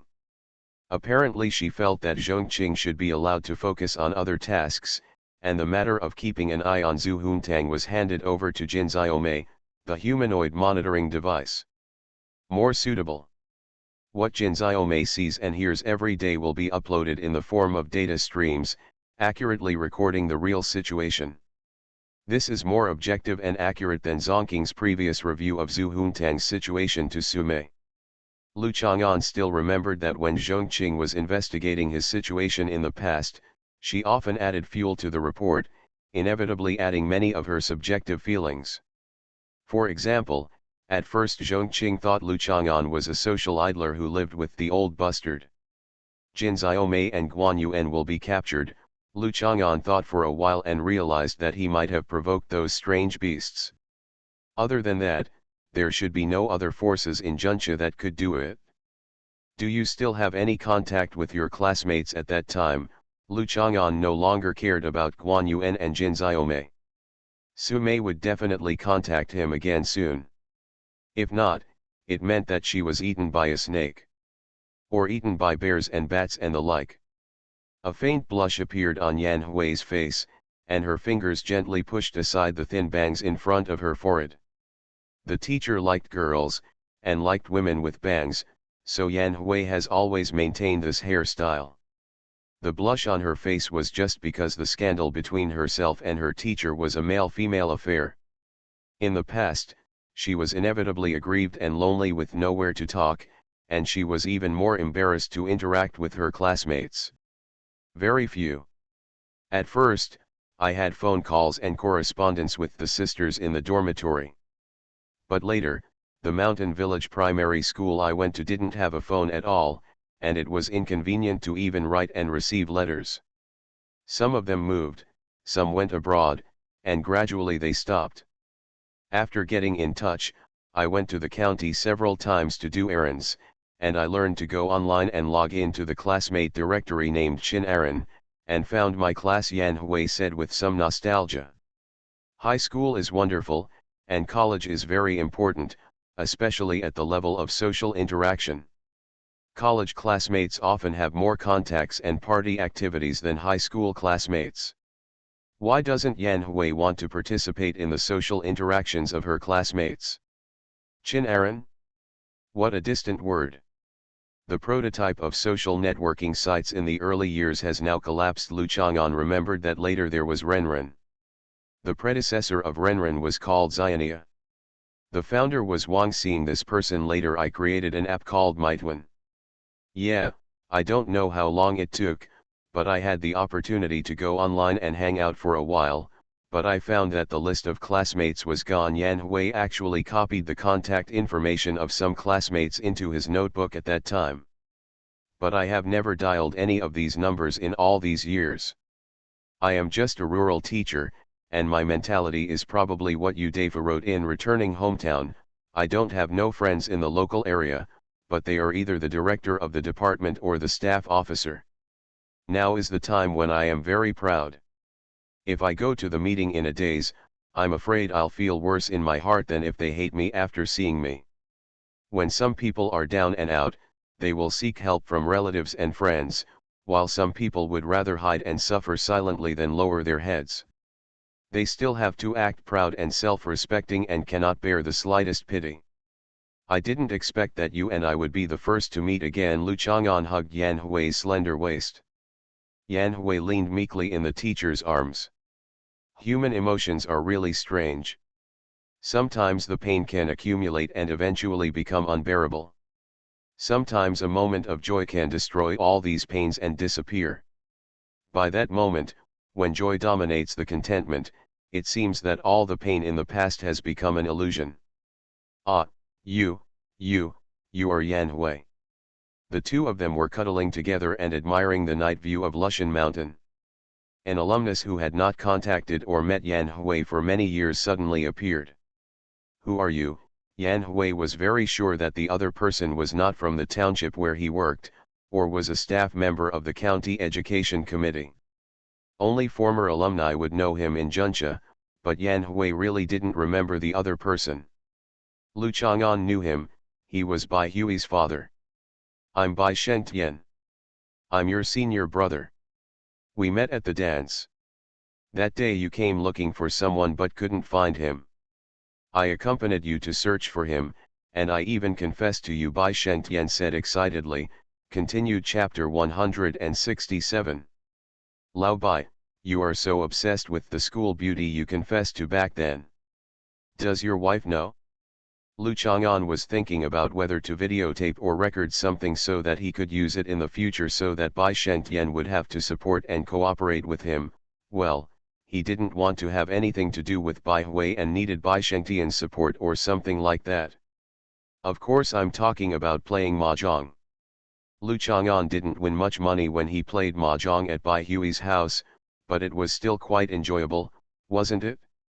It's fun to play this kind of card game a few times. All kinds of requests. I'm really immortal. Author, Chu Lian Kui Kan Ru Xiahua. Chapter 890. Looking at the middle-aged Bai Shengtian, Yan Hui's memory gradually became more vivid, and the college days that had not been read for a long time seemed to have been restored, and now they have a clear look. She remembered Bai Shengtian, but she could not relate to the enthusiastic, delicate, and thin suitor back then with the chubby middle-aged man in front of her, especially that face, which was round and plump with fat filling all the places that could be filled. I remembered. Senior brother, this is Professor Lu, do you remember? Yan Hui pointed to Lu Chang'an beside him. Only then did Bai Shengtian look away from Yan Hui. After blinking, he was slightly confused. As the memory came back, the expression on his face became more and more surprised and inexplicable. Professor Lu, Bai Shengtian opened his mouth slightly and pressed his hand on his protruding abdomen involuntarily. Why does Professor Lu look so young? Bai Shengtian only visited his teachers during the spring festival. They were all about the same age as Professor Lu and were already very old. However, Professor Lu in front of him seemed to have frozen time, without much change. Not only was his body tall and strong, but his eyes were also bright and energetic. Not a trace of turbidity. Professor Lu, I audited your class back then and saw you a few times when I went to see junior sister Yan. You take good care of yourself, Bai Shengtian said with a sense of shame. When he reached middle age, he was a bit indulgent. I have never paid attention to this kind of body shape management. Lu Chang'an had no impression. Even if he had contact with Bai Shengtian back then, it would be difficult to recognize him now that he looked like this. He only had sharp eyes, but he did not have the ability to restore the other person's appearance when he was young. Bai Shengtian, you have a daughter named Bai Hui, right? Lu Chang'an nodded. Ah, Bai Shengtian was very surprised. My son Lu Chang'an and your daughter Bai Hui are high school classmates. Bai Shengtian was stunned for a moment, and suddenly showed a hint of intimacy. I really didn't expect that Lu Chang'an would be Professor Liu's son. He is really as elegant as Professor Lu. Why is he so suave? Yan Hui asked with concern. Loxia wiped his cheeks. Bai Shengtian said that Lu Chang'an and Professor Lu were as suave. Was it because Bai Shengtian saw the close relationship between him and Professor Lu when they met just now? Attitude. Bai Shengtian glanced at Professor Lu and hesitated slightly. You can say that I'm quite satisfied with him, but I won't protect his shortcomings. You can just say what his shortcomings are. Lu Chang'an waved his hand magnanimously. Lu Chang'an is actually a very good kid, very well educated, polite and generous. But, the young man is so hot-blooded that he can hardly control himself because of his lust.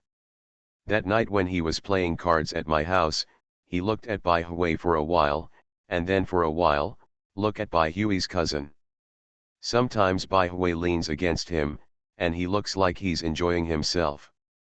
Ordinary teenagers would avoid it shyly or nervously. Bai Shengtian looked at Lu Chang'an's expression and coughed lightly, but, it's not a big deal. Today's young people are more open-minded in their thinking and behavior, unlike our past. Lu Chang'an looked at Bai Shengtian calmly. He was really good at talking and was not offensive at all. Yan Hui nodded thoughtfully. This was just Bai Shengtian's words. Many parents are like this. When their children's friends visit, they are enthusiastic or polite. In fact, they are observing in secret, and the impression they draw in their hearts is more important than face. It won't show up at all. It's really not a big deal, but we met today. Bai Shengtian pulled Lu Chang'an aside, lowered his voice and said, I really don't object to his association with Bai Hui, but there is one thing I have to confirm with you. Once I heard Bai Hui whispering to her cousin, saying that Lu Chang'an sent her cousin back to the hotel. Her cousin was drunk and was inevitably a little confused. As a result, Lu Chang'an actually knocked her cousin unconscious. You're Lu Chang'an, is there some hidden illness? Lu Chang'an patted Bai Shengtian's shoulder, and then pointed calmly to the bottom of the mountain. With his size, it would be easiest to roll down the mountain. Professor Lu, what do you mean? Bai Shengtian asked puzzledly. I will let your wife know that today you recognized the lover of your dreams from 20 years ago at a glance. You still remember the details of how you pursued and confessed your love back then. You have never forgotten it and finally heard it. Lu Chang'an took out his mobile phone and said, unfortunately, there is no WeChat or phone number of Bai Hui's mother. Asking Bai Hui directly now will make people confused. At the same time, it seems that Lu Chang'an is not generous enough and wants revenge on the spot. Bai Shengtian was shocked and said, Professor Lu, why are you like this? I am also concerned about the dealings of the younger generation, and you won't protect your own shortcomings, so let me just say it. I'm asking you to say whatever you want, not just talking nonsense. Lu Chang'an pointed to the foot of the mountain again. I suggest you buy a bag first, and then confess to your wife when you get back. Okay, don't do it behind your back. I'll confess it myself. Bai Shengtian quickly pressed his belly and ran down the mountain. Bai Hui's mother knew that Bai Shengtian pursued the school beauty when he was in college, and she still brought this up from time to time after so many years. After some sarcasm, if he knew that Bai Shengtian had seen Yan Hui today, wouldn't he have done everything in his power to kill Bai Shengtian? When he reached middle age, Bai Shengtian knew that he could not defeat Tian, let alone his wife. Yan Hui looked at Bai Shengtian's running back and couldn't help but laugh out loud. In the end, the teacher threatened him with Bai Shengtian's wife, but Yan Hui still heard it and felt that a middle-aged man who was afraid of his wife was quite good. What woman would make a man like the teacher care so much? I'm afraid not. Yan Hui knew that she would never let him care so much. At this time, another video call popped up on Lu Chang'an's mobile phone. He picked it up and Sumei appeared in the video screen again. She seemed to be standing in front of a camera specially designed for video calls. The camera was wide angle and the picture was wide. Seeing the snake, bear, and bat all returned to human form and stood far behind Sumei.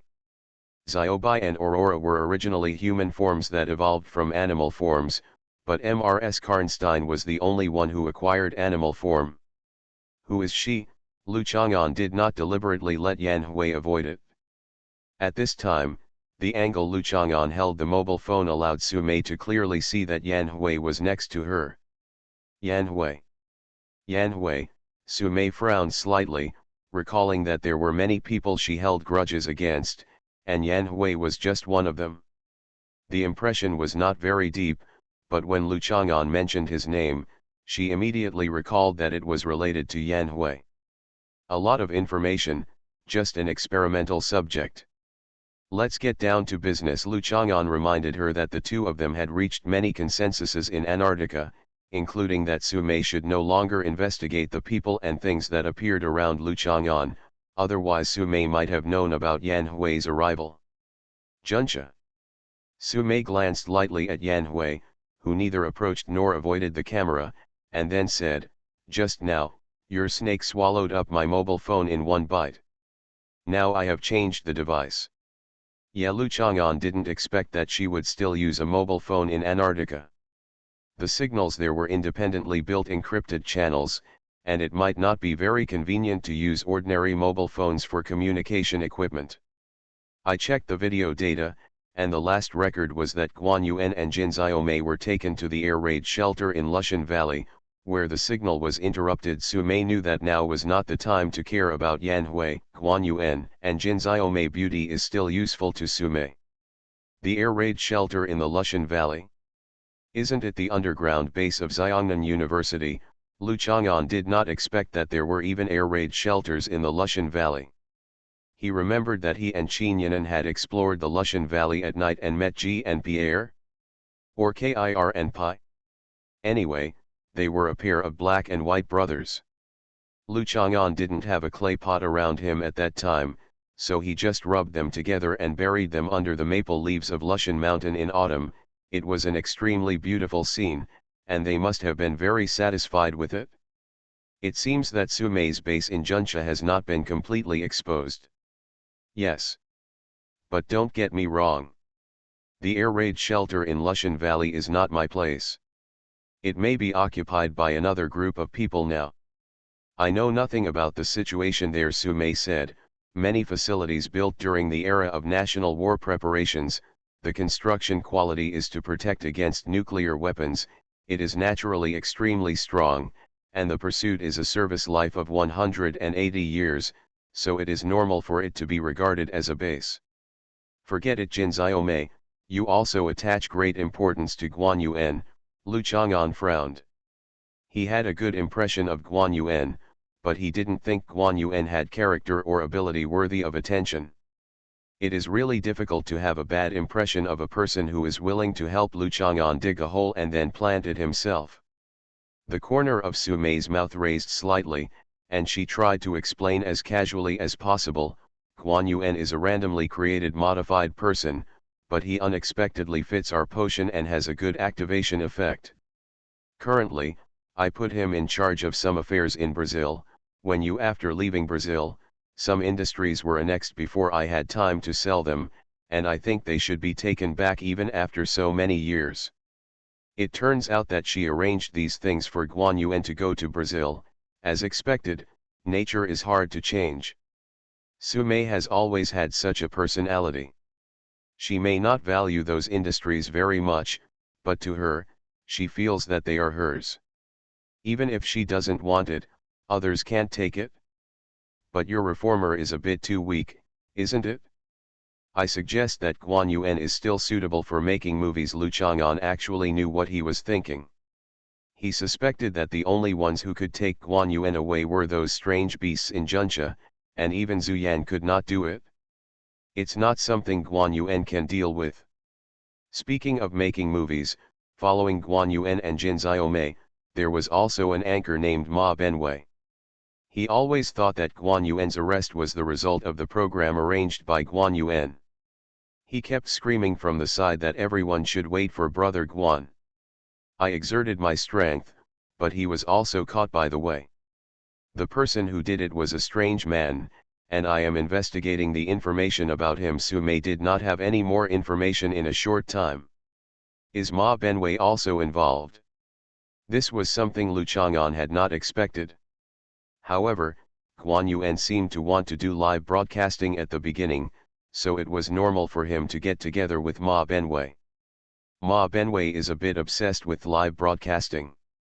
As long as the program has an effect, he will do anything live broadcast. One time. I understand. I can help you rescue Guan Yuan and Jin Xiaomei, but you must also do something for me. Lu Chang'an pressed his chest and said with difficulty. Professor Lu, just ask Yan Hui can still be seen in the camera.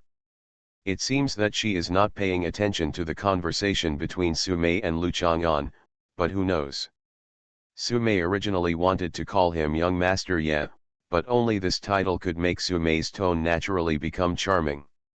Take care of Zhu Huntang. After Lu Chang'an said this, he felt much more comfortable. Zhu Huntang was not afraid of him at all. He was only afraid of Sumei's other identity, Mrs. Zuzan. There was really nothing she could do. Lu Chang'an's heart was blown away by her method of dealing with her. In fact, it is not as much as Zhu Huntang thought. No problem. Sumei's eyebrows were gentle, and the smile at the corner of her mouth was particularly soft. Sure enough, children are an important factor in promoting family harmony. Without Zhu Huntang endlessly tormenting her biological father, how could he be so quarrelsome with Su? Eyebrow talking? Sumei thought for a while. Didn't Zhongqing say that Zhu Huntang likes to bleat and thinks that he is some kind of fairy sheep? Then find her some sheep and let her shear sheep, herd sheep, collect sheep dung and eggs and experience the life of a sheep. The pun on the word hidden disease not only points out Bai Shengtian's misunderstanding, but also implies that Zhu Huntang is Lu Chang'an's heart disease. The title reflects the extremely high level of chapter naming and is worthy of a monthly vote. Thank you to Boss Ningning for generously awarding 100,000 starting coins. I wish the boss immortality and immortality. I will thank you for the 10,000 word chapter tomorrow. Thanks to everyone for your monthly votes and rewards. Xiahua spirals up into the sky and bows his head in thanks. I'm really immortal. Author, Chulian Kuikan Ru Xiahua. Chapter 891. Zhu Huntang's tutoring course today is to review 7th grade mathematics. There is a huge gap that needs to be filled from 7th grade mathematics to advanced mathematics. Yan Qingcheng has made long-term preparations. Zhu Huntang will definitely fail in advanced mathematics in the final exam. But try to let her get some points. Haha, rational numbers. If a number is rational, are there irrational numbers? Zhu Huntang burst out laughing when he saw Yan Qingcheng take out the 7th grade mathematics book from the mainland and turn to the first chapter.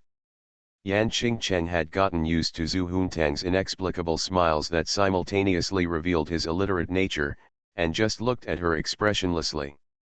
Then when you talk about rational numbers, will they quarrel when they encounter irrational numbers? Rational numbers make sense, and irrational numbers don't make sense. Which one of them is more powerful? Do you think the larger the rational number, the stronger the truth, and the stronger the rational number? With big irrational numbers, are you more capable of messing around? After Zhu Huntang finished laughing, he analyzed it carefully. I think you are the strongest irrational number. Zhu Huntang Yang proudly accepted Yan Qingcheng's praise and nodded. A rational number is a number whose decimal part is finite or infinitely cyclic. The decimal part of an irrational number is an infinite non-cyclic number. A rational number is a collection of integers and fractions. Integers can also be regarded as fractions with a denominator of 1. They are not rational numbers.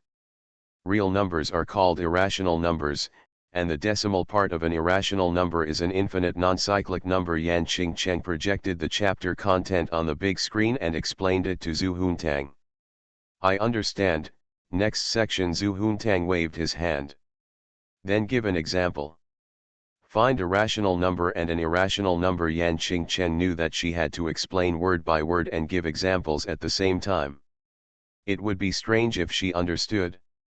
Lu Chang'an is a rational number. He likes to reason with people the most.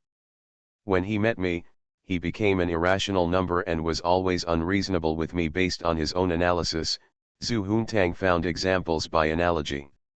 As for what Yan Qingcheng said, it has nothing to do with Zhu Huntang. It is just something that some geniuses, elites, and professionals need to know, and they all work for Zhu Huntang. Yan Qingcheng sighed. Sometimes when talking to Zhu Huntang, she really felt that she was responsive and active in thinking, but she didn't use it in studying at all. Why do you always confront Lu Chang'an? In fact, girls still have to pay attention to some strategies in front of men. Yan Qingcheng put down the textbook and decided to have a good talk with her. Yan Qingcheng and Zhu Huntang are actually about the same age, but when facing Zhu Huntang, she always feels like a big sister. She thinks that she should impart some social experience and interpersonal skills. Are you talking about tea skills? Zhu Huntang wondered nonchalantly. If it was tea skills, there was no need to ask Yan Qingcheng for advice. The pregnant women and home masters he knew were quite proficient. Under the influence of his ears and eyes, Zhu Huntang felt that that's okay too. What tea technique? Yan Qingcheng has only heard of tea ceremony, not tea technique. The trick of being a little green tea and toying with the man's applause. Yan Qingcheng shook her head. No, what I mean is that girls are at a disadvantage in terms of physical fitness and physical fitness. Therefore, according to the traditional saying, when girls face boys, they should use softness to overcome toughness and use yin. Qi Yang. I understand. If you want to talk to me about pornographic topics, there are only exhausted cows and no damaged fields. Zhu Huntang chuckled after saying this. You understand it this way. In short, girls are better at skills and strategies. Yan Qingcheng endured. She was not Lu Chang'an. She could catch Zhu Huntang and beat him for a while. I understand what you mean, but what you are talking about only applies to ordinary situations where the difference in strength between men and women is not big.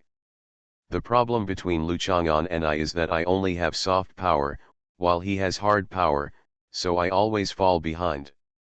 Skills and strategies cannot make up for this. Zhu Huntang sighed. She used to be angry that the world could not let her do whatever she wanted.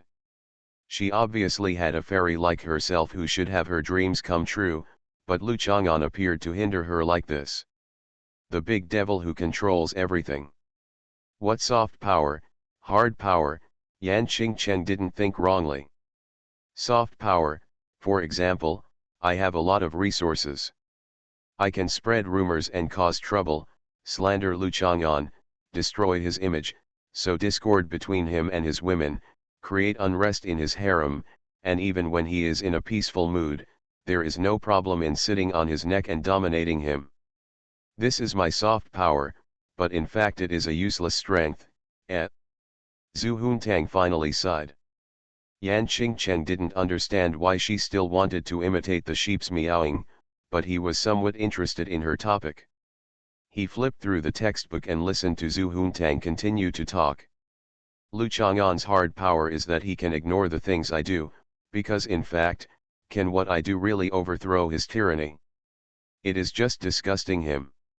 Once there is a real war between me and him, these soft power he can't protect me, and he can't deal with him, so I will be made into kebabs or mutton stew by him. Zhu Huntang said depressedly. Yan Qingcheng wanted to laugh a little. In fact, every time she saw Zhu Huntang crying and being punished by Lu Chang'an, she felt helpless and found it quite funny. Soft power and hard power actually complement each other, just like the relationship between countries.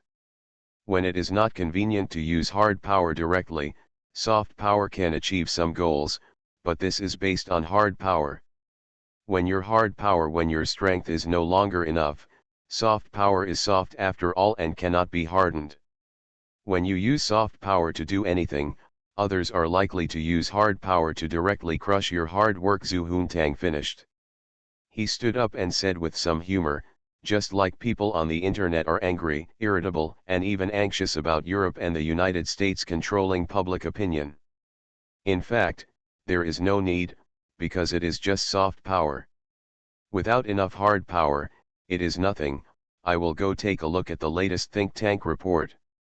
Zhu Huntang left the study as he spoke. Yan Qingcheng sat there in a trance, thinking about what Zhu Huntang said.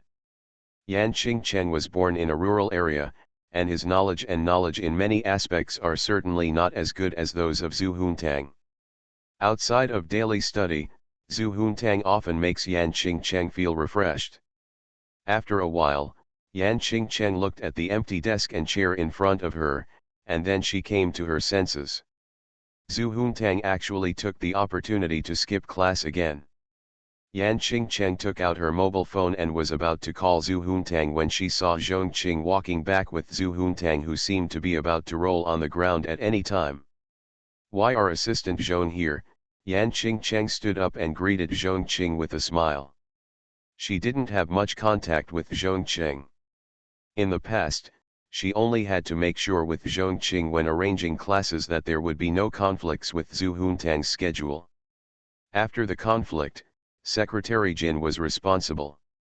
"I'm here to convey the third wife's instructions to the young lady," Zhong Qing also said with a smile. Compared with Secretary Jin, Zhong Qing felt that Yan Qingcheng had more shadows of himself in the past. Yan Qingcheng pushed away the chair and stood up, preparing to go out for a while. She was still a little puzzled. Rich people have so many rules. When a mother speaks to her daughter, she needs another person to relay it. Can't she just call and send a message? "You don't need to leave, there are no secrets." Zhong Qing stretched out his finger and tapped Yan Qingcheng's shoulder. Yan Qingcheng sat down, feeling that Zhong Qing, as an assistant, might have been influenced by the third wife style in daily work, and she was a bit forceful. "I knew they must have a conspiracy, they must have reached some kind of agreement, and they had to torture me." Zhu Huntang was already furious. The whole sheep was in bad shape. He just wanted to wear the bleeding suit with the horns. "Keep hitting the wall." "What's going on?" Yan Qingcheng asked quickly. "My mother asked me to go to Zongnan Mountain to herd sheep." Zhu Huntang thought about it, and it must have been Lu Chang'an's instigation. Otherwise, how could his mother torture him for no reason? Lu Chang'an happened to be a little angry today. He was deliberately trying to get revenge, but he had nothing to do with Zhu Huntang's wit and bravery, so he had to sacrifice his mother like a sword to kill an immortal sheep. This also proves his conjecture that Lu Chang'an and his mother have an affair. After many mothers find a stepfather for their daughters, they often become violent and cruel to their own daughters in order to please the stepfather, whipping and beating them. Zhu Huntang. Go to Zongnan Mountain to herd sheep. Yan Qingcheng never expected such an arrangement. Zongnan Mountain is my country's first forest park and is located in Chang'an District, XA/SX Province. Xian, when read together, is like a fairy, and the arrangement of Zhu Huntang seems to be somewhat related, not to mention that it is still in Chang'an District. She misunderstood. "Nanshan is not Zongnan Mountain," Zhong Qing said to Yan Qingcheng. Yan Qingcheng nodded in understanding. "This is right, Zhong Qing should be talking about Nanshan Ranch.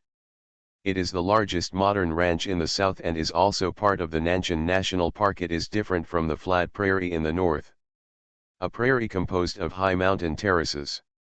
Nanshan is mainly grazed by cows, but there are also sheep. There are also investment projects of our Baojun group there. It is more convenient to arrange for Miss San to experience life, including sheep herding, shearing, cleaning sheep sheds and other activities." Zhong Qing received the message. Arrangements began as soon as the instructions were given. Baojun Group had a large investment not only in Junsha but also in the entire southern Hunan. Arranging such a thing was naturally a piece of cake. Then let's treat it as a tourist. It's fun, right? Why are you so angry?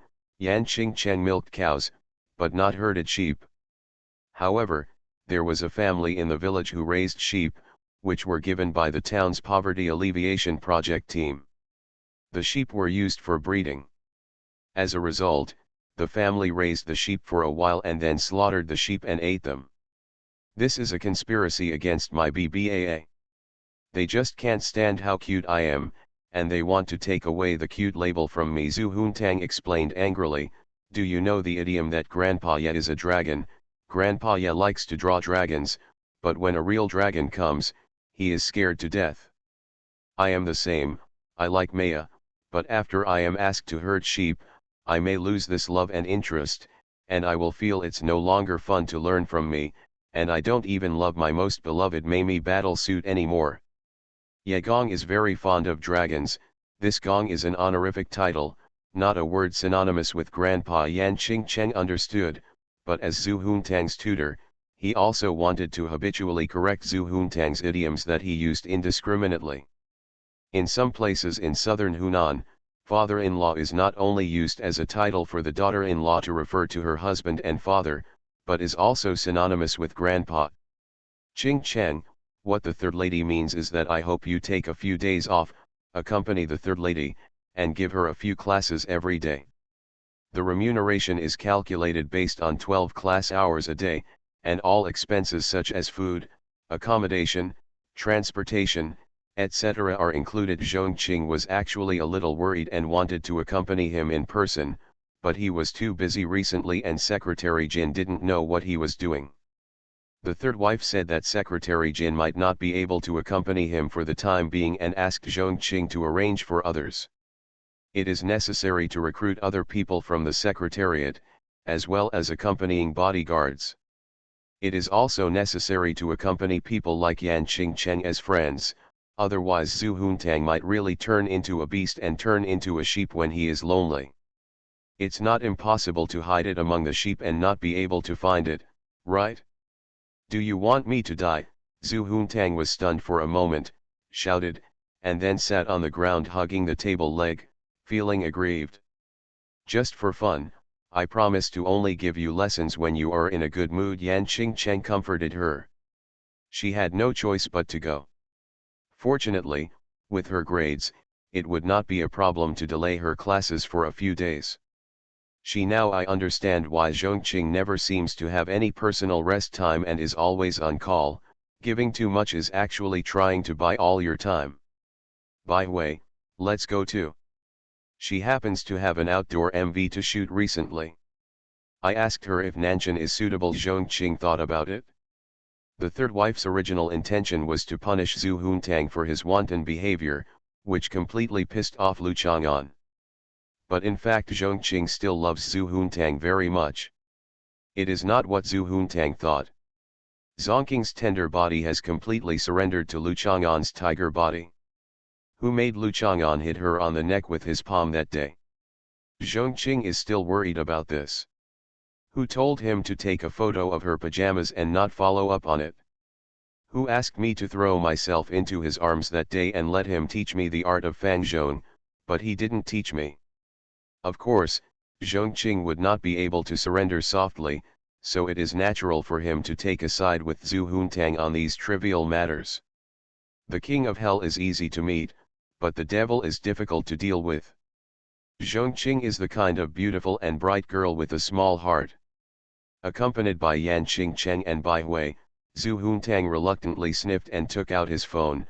I'll take a look to see if Qinyanan is free. We used to play in Wuliang River, she quite liked it. Qinyanan quickly replied to the message, saying that she had signed up for a training class for pregnant women and was unavailable.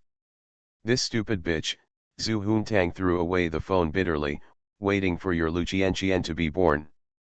Yan Hui received a call from Yan Qingcheng, saying that she would accompany the students who were making up classes to Nanshan Ranch for a few days.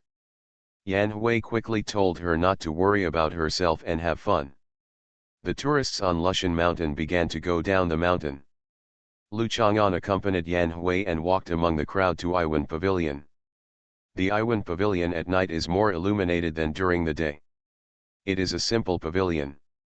In terms of architectural structure and craftsmanship, or the surrounding scenery, among the huge number of Chinese architectural landscapes, it can only be said to be ordinary. Just by visiting these landscapes, what you taste is its history, the stories behind it, and the charm embedded in it. Some people stand here and think about the time when Teju and his classmate Cai Hezan and others debated current affairs and imagine the future here, and they will feel my heart is full of excitement and this trip is well worth it. I lost my arrogance, Yang Jun lost his willow, and the willow flew straight up to the sky. I asked Wu Gang what he had, and Wu Gang held out Osman thus wine. The lonely Chang'e spread her broad sleeves, and danced for her loyal soul in the sky. Suddenly, it was reported that there had been a tiger in the world, and tears flew down. There was a sudden downpour. Yan Hui looked at Aiwan Pavilion and recited a song. Dai Lian Hua replied to Li Shiyi. Yang is Yang Kai Hui and Lu is Lu's Higzun. As a woman, when Yan Hui saw Iwenting, the past she remembered was different from that of Lu Chang'an. When first met martyr Yang Kai Hui, the two often have a heart-to-heart talk in Iwenting. Aiwan Pavilion gives people a different feeling during the day. Lu Chang'an walked through almost every corner of Lushan. A little ahead of Aiwan Pavilion is Lushan Academy, which requires tickets. Shall we go in and take a look before leaving? I want to see calligraphy works such as inscriptions. Yan Hui asked Lu Chang'an's opinion, and it was casual. Lu Chang'an accompanied Yan Hui into the Aiwan Pavilion, only to find that Jinho was also there, accompanying a tall man. Jinho glanced back indifferently and continued talking to the man. Sorry, I had something busy today and I didn't have time to update a chapter of 10,000 words. I updated a chapter of nearly 5,000 words. I will update a chapter of 10,000 words tomorrow, or 2 chapters of 5,000 words. Thanks to the 100,000 point reward for the 100,000 points given by Shigewa Shiki to add a new leader to this book. The leader requested more updates. I will definitely add a chapter of 10,000 words the day after tomorrow. The boss is very generous. I wish the boss immortality and eternal death. Currently, I owe 2 10,000 word chapters. As everyone knows, Xiahua has not updated in the past, and never said what he owed, and simply forgot about it. Since he said he owed it, he must pay it back. You are listening to Novels at Bless Up channel. Wish you happiness and luck. Please subscribe to receive new novels. How do you feel about this novel? Please like and leave a comment. I'm really immortal. Author, Chulian Kuikan Ru Xiahua. Chapter 892. The Aiwan Pavilion is open until 11 o'clock in the evening. Many tourists who came down from the top of Lushan Mountain can't leave, so they gather around the Aiwan Pavilion and stop. Standing in the Aiwan Pavilion, you can see the Lushan Academy in front of you. The traditional building with green tiles and white walls has a more classical flavor at night, covering up the modern atmosphere brought by the renovation and reconstruction. Looking around the country, there are too many attractions similar to Aiwan Pavilion.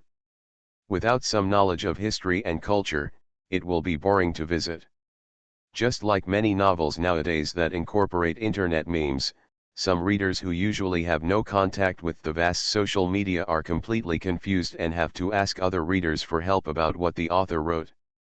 There are also some authors who actually have little education, who like to write some rare words in their novels and phonetically pronounce them or deliberately wrongly pronounce them to humiliate readers and pretend to be educated people. Teacher, did Yuan Mei change Aiwanting's name, or was it Bai Yuan who took it? Yan Hui asked curiously. Lu Chang'an thought for a while. Yuan Mei came here to visit in November of the 49th year of Qinlong's reign. The dean of Lushan Academy at that time was Luo Dian. Even though Luo Dian gave this pavilion a common name like Hongyi Pavilion at first, but then I read Du Mu's Mountain Journey and it was normal to change the name to Iwenting. It had nothing to do with Yuan Mei and Bai Yuan. Oh, I heard someone say that Yuan Mei hinted that she wanted to call her Iwenting, but Luo Dian looked down on Yuan Mei, so he assigned the elegant matter of naming this name to his immediate boss Bai Yuan. Yan Hui smiled slightly. When I was studying, read what's written in the magazine. At that time, paper books were still quite authoritative. It was the public intellectuals who praised the peak wave of the Western world through magazines such as The Reader, and many articles about historical and cultural knowledge also secretly belittled them with guns and sticks. Anything on this land. Luo Dian is a serious man, and he does look down on the open-minded Yuan Mei, but is Luo Dian so fond of Bai Yuan? If he is so keen on fawning over dignitaries, how could he take the initiative to resign and adopt his mother? Luo Dian has been re-elected as the Dean of Lushan Academy for 5 times, and his reputation is extremely high. There is no need to curry favor with Bai Yuan, Lu Chang'an explained. That's right. Luo Dian and Bai Yuan are 2 kinds of people. At that time, Bai Yuan was the governor of Huiguang and the crown princess Taibao. It was impossible not to fawn over He Shen. Later, it seems that he was deprived of his official position and ransacked his family because of the He Shen case. Yan Hui thought carefully. Some people have to make up stories to connect the origin of Ai Wanting's name with Bai Yuan. Is this the same as their attempt to stigmatize Guo Moruo and Comrade Lei? Who knows? After working hard at Ai Wanting, it is really difficult to be sure of those secretly poking thoughts, but Luo Dian happens to be from Xiangtan as well. Lu Chang'an waved his hand, and Yan Hui no longer struggled with this issue. He leaned over gently, took the teacher's hand and wrapped it around his slender waist, pointing at the inscriptions and magic works in the pavilion. Jinho looked back again. The old and young couple looked pleasing to the eye, and the man was considered knowledgeable. Jinho's father was the president of Hunan University, and he was naturally very familiar with Lushan College, the predecessor of Hunan University. Jinho has also heard many stories about the origin of Ai Wanting's name. This old man only mentioned 3 names, but he knew the lives of these 3 people very well, which shows his erudition. Who among non-professional scholars would know that Yuan Mei was Qian Long visiting Lushan in November in the 49 years? It's just that for Jinho, there is nothing unusual. Most of the so-called experts and scholars in Hunan are like crucian carp in 10 rivers. Now there are only the kind of housewives with empty spirits who are easily attracted by the so-called erudition and give birth to those who were like those in the past. The feeling of being satisfied in love that literary young women look forward to. This incredibly beautiful woman is probably someone's canary who has come out to steal food. Her husband, who is full of copper odor, is annoying no matter how you look at it. How can he be with such an elegant, easygoing, and slender figure? Does a tall old man give people a sense of romantic love?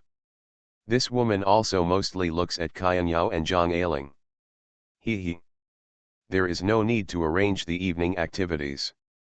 I have to recharge my batteries, the man standing next to Jinho said, drawing Jinho's attention back. This is the sister of the Qin family whom Jinho knew. The assistant Qin Minglin hired for Jinho is the martial arts master Zhang Zhonggai from Nanyang. Zhang Zhonggai has grey eyebrows and beard, and he looks quite young. However, the white Chinese gown tightly wraps his body, but he looks very strong. His hands are behind his back, and his finger bones and joints are thick. There are not many signs of age. His skin and mental state are still that of a mature man. Appearance. Okay, we'll make arrangements after everything is done, Jinho said with a smile. If the men are not familiar with each other, the activities arranged will be inseparable from playing with women. If they are really acquaintances, they can play cards, chess, fish, etc. Activities like fishing are actually more relaxing and enjoyable. Seeing Zhang Zhonggai's cautious attitude, Jinho felt much more at ease. He felt that this was a real master, unlike Niu Bang who talked about sponsorship and conditions as soon as he came up. Comparing Niu Bang and Zhang Zhonggai is a bit ridiculous. After all, Niu Bang is just a student and amateur fighting enthusiast, but Zhang Zhonggai is a great master who has been immersed in martial arts all his life. Grand Master, this was the impression Jinho had after seeing Zhang Zhonggai for the first time. He was worthy of being recommended by Qin Minglin. Her vision was extremely high, and ordinary people would not be treated seriously by her. In fact, Jinho has also come into contact with some martial arts people.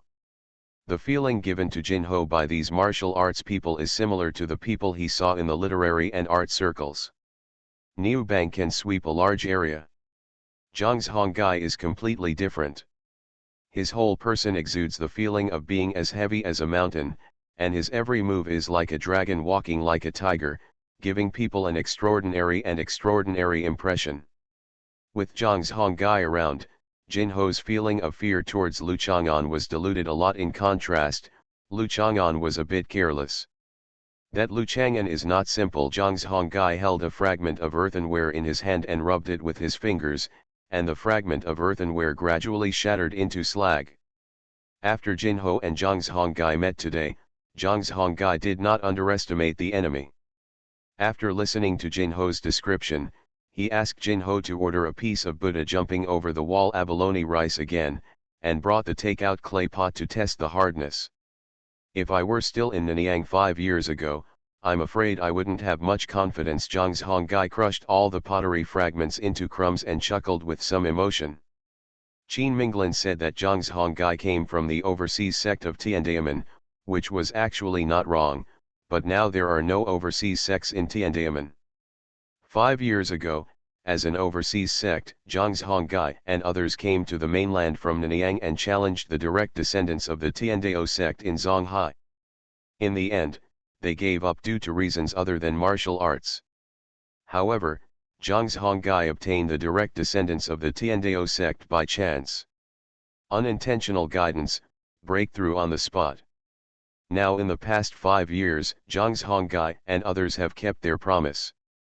After failing in the competition, they are no longer allowed to call themselves Overseas Mountain Gate. Zhang's Hongai has not suffered any losses, but has consolidated his realm. The improvement in martial arts practice in just 5 years has exceeded that of the past 40 or 50 years. In other words, the current Zhang's Hongai has been practicing for the equivalent of 100 years, but his body remains at the peak of his 50s and 60s, with both experience and physical fitness at their best. I heard from Sister Qin that you have been training in the mainland for the past 5 years without ever losing. I didn't expect you to value Lu Chang'an so much. Jinho was a little unsure whether Zhang's Hongai really thought Lu Chang'an was a strong rival, or if he was just being cautious out of habit. With the hardness of this piece of earthenware, it can be crushed into slag. Basically, it means that the external skill has been practiced to the extreme. If he practices from the outside to the inside and reaches the state where the inside and outside are the same, that is, at my level, the future is not good at such a young age. Limited amount. Zhang's Hongai complimented casually. But Jinho could tell that Zhang's Hongai obviously didn't think that the other party had really reached the same state as him. How could he practice inner and outer unity like this? It was only by chance that Zhang's Hongai had the power equivalent to 100 years of practice.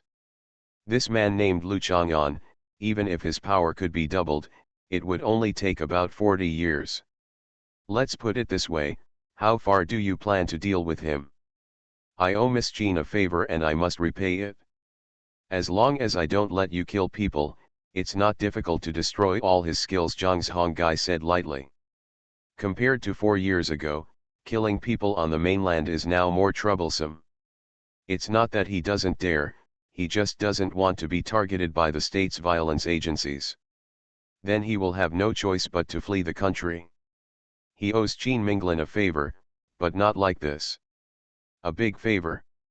Then let's waste all his hard work. Then I will fill his stomach with shit in front of his girlfriend, Jinho said with itching teeth, and he decided to retaliate in the same way. No matter what kind of ceramic powder he poured into him, he would definitely not be able to relieve his hatred. It would have to humiliate him to the extreme and at the same time achieve the purpose of humiliating him in front of an Nuan. Who would fall in love with someone who drank a lot of shit? I'm afraid that even kissing or something would make me nauseous. I am only responsible for destroying his skills, and you can do other things yourself. Zhang's Hongai laughed loudly. Jinho has a temperament for revenge and resentment. He feels that it is quite congenial. After taking care of Lu Chang'an, he can stay in Juncha longer. Have fun for a few days. After all, the girls from Hunan in Juncha are really good. While strolling around the Iwan pavilion, he met a stunningly beautiful young woman. Zhang Honggai looked back and thought to himself. Jinho chatted with Zhang Honggai for a while and then left the Iwan pavilion. Of course Jinho would not go through the tourist passage, so he asked the staff to open the door and take a shortcut to leave. Walking to a deserted road, the sound of footsteps behind him became obvious. Jinho found that the old man and the beautiful young woman whom Mei Wanting saw had been following him, especially the old man's face, which had a look of déjà vu expression. "Hello, I am Lu Chang'an's father. I just heard you talking about how you are going to deal with Lu Chang'an.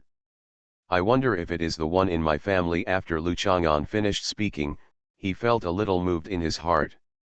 His tone and wording are exactly the same as the feeling of an ordinary father who hears that his son is in trouble, is worried and plans to help his son carry it out. "You guys have gone too far," Yan Hui said even more worriedly and angrily. Unknowingly, she developed a strong sense of love and care for Lu Chang'an. This sense of love and care is partly why Lu Chang'an wants to feel maternal love. The teacher has never mentioned Lu Chang'an's mother. Jinho and Zhang Honggai looked at the old man in front of them in surprise. They never expected to meet the father who was the target of their conspiracy. To be honest, being discovered by Lu Chang'an was not as embarrassing as being discovered by his father. Lu Chang'an is a good boy. He respects the old and loves the young. He is active in progress and studies well. When he was in high school, he won an award for his bravery. Later, he participated in solving the major infiltration case of foreign forces and single-handedly destroyed the extinction of the world. Laboratory of evil scientists who are human nature. They protected precious cultural relics of the Han dynasty and destroyed the conspiracy against all mankind. Lu Chang'an asked in confusion, "What do you want to do to such a good boy?" Jinho and Zhang Honggai looked at each other. Before acting bravely for justice, their words were quite normal. It was just that a high school student participated in solving a major infiltration case by foreign forces and destroyed an evil scientist's laboratory. Are these things a bit out of character? Ahem, Mr. Lu, right? There is some conflict between your son and my little friend. The reason is that your son has learned some skills on his own to bully others. We just want him to learn a little lesson, Zhang Honggai said calmly. Said. The son is a martial arts master, but the father may not be. But Zhang Honggai discovered a suspicious point. Just now, he and Jinho were in the Iwan pavilion. They didn't speak loudly and kept a tone that only the people around them could hear. At that time, the tourists in the Iwan pavilion, including Lu Chang'an's father and the beautiful woman, were not near Zhang Honggai and Jinho. Lu Chang'an's father was able to hear the conversation clearly. Then the possibility that Lu Chang'an's father is also a master greatly increases. There is also a 6,000-word chapter being coded, so everyone will read it in the morning. Thank you Ning Ning Ning for another reward of 100,000 starting coins today. I am sincere and sincere. I will stay up all night coding tonight and update the outstanding debts again. Thank you boss. I wish the boss immortality and eternal life. I'm really immortal. Author, Chulian Kui Kan Ru Xiahua. Chapter 893. Yan Hui was furious. Let him receive a small lesson, just to waste all his efforts and humiliate him with dirty things. What is the difference between a young man being humiliated like this and killing him? Yan Hui works in education, and she especially understands that little boys have strong self-esteem. Pupils in school will fight to the death if someone takes off their pants, not to mention a young man who wants to save face and is full of energy. These two people were really vicious. Yan Hui felt even more pity in her heart when she thought that Lu Chang'an was probably still a motherless child. Yan Hui was originally a woman full of maternal love. It was precisely because she felt compassion for those children who were born into poverty in the process of becoming a teacher that she was able to persevere year after year. Lu Chang'an is already a college student, but he is a junior after all. In Yan Hui's eyes, there is no difference from her snot-nosed elementary school students. Since she was extremely loving, seeing that he was being bullied, of course she had to stand up for him. Another little thought was to let the teacher know that she could love Lu Chang'an. Lu Chang'an put his arms around Yan Hui's shoulders and thought that Yan Hui was really a good match for Professor Lu Jianxi back then. Only then did she truly look like an elder, with an ordinary woman's thoughts and behavior. If Shang Guandandan were here, he would probably be picking up bones on the ground right now, and Shang Guandandan would be lying on his back, thinking about touching his head. Mother loves you, increase pocket money, will there be any meat buns to eat tomorrow? My owl really likes things like this. Before Jinho and Zhang Zhonggai could respond to Yan Hui, Lu Chang'an's frown faded and he said with determination, my son has only learned a superficial amount of kung fu. His heart has been seriously injured recently and he is not suitable for using force. His liangzi, I took it? Yan Hui was startled and opened her mouth slightly. How could this child Lu Chang'an be so pitiful? Are you having heart problems too? Yan Hui felt a little guilty. She met her teacher yesterday and should have gone to see Lu Chang'an today. However, she had been thinking about having a romantic relationship with her teacher all day long. Jinho couldn't help but feel his heart skip a beat when he saw Yan Hui's delicate and charming figure, who was frowning and caressing her heart. Isn't the Lu family's father and son's luck in love too good? Needless to say, En Nuan is a well-deserved campus beauty. Her appearance is similar to that of Lu Yuang, the most beautiful woman in Hunan University. How do you answer it? Jinho sneered and no longer tried to hide anything. This was also the base of Hunan University. He had a natural confidence. No matter what the background of Lu Chang'an's father was, he didn't take it seriously. What's more, there is Zhang Zhonggai standing next to him. There is no way that Zhang Zhonggai can't even deal with this old man. I'll treat you to a Japanese meal, or Japanese cuisine, Lu Chang'an thought for a while and said. That's it, Jinho sneered. Does he want a Japanese meal? Zhonghai, Linan, and Jinling are the three most prosperous places for Japanese food in China, and Jinho has already eaten them all. At present, Juncha also has a lot of Japanese food, but generally speaking, it does not elevate Japanese things to a very high level like those three cities, and it also has a very popular consumption base in the local area. What about you, Mr. Zhang? In fact, I have no grievances with you.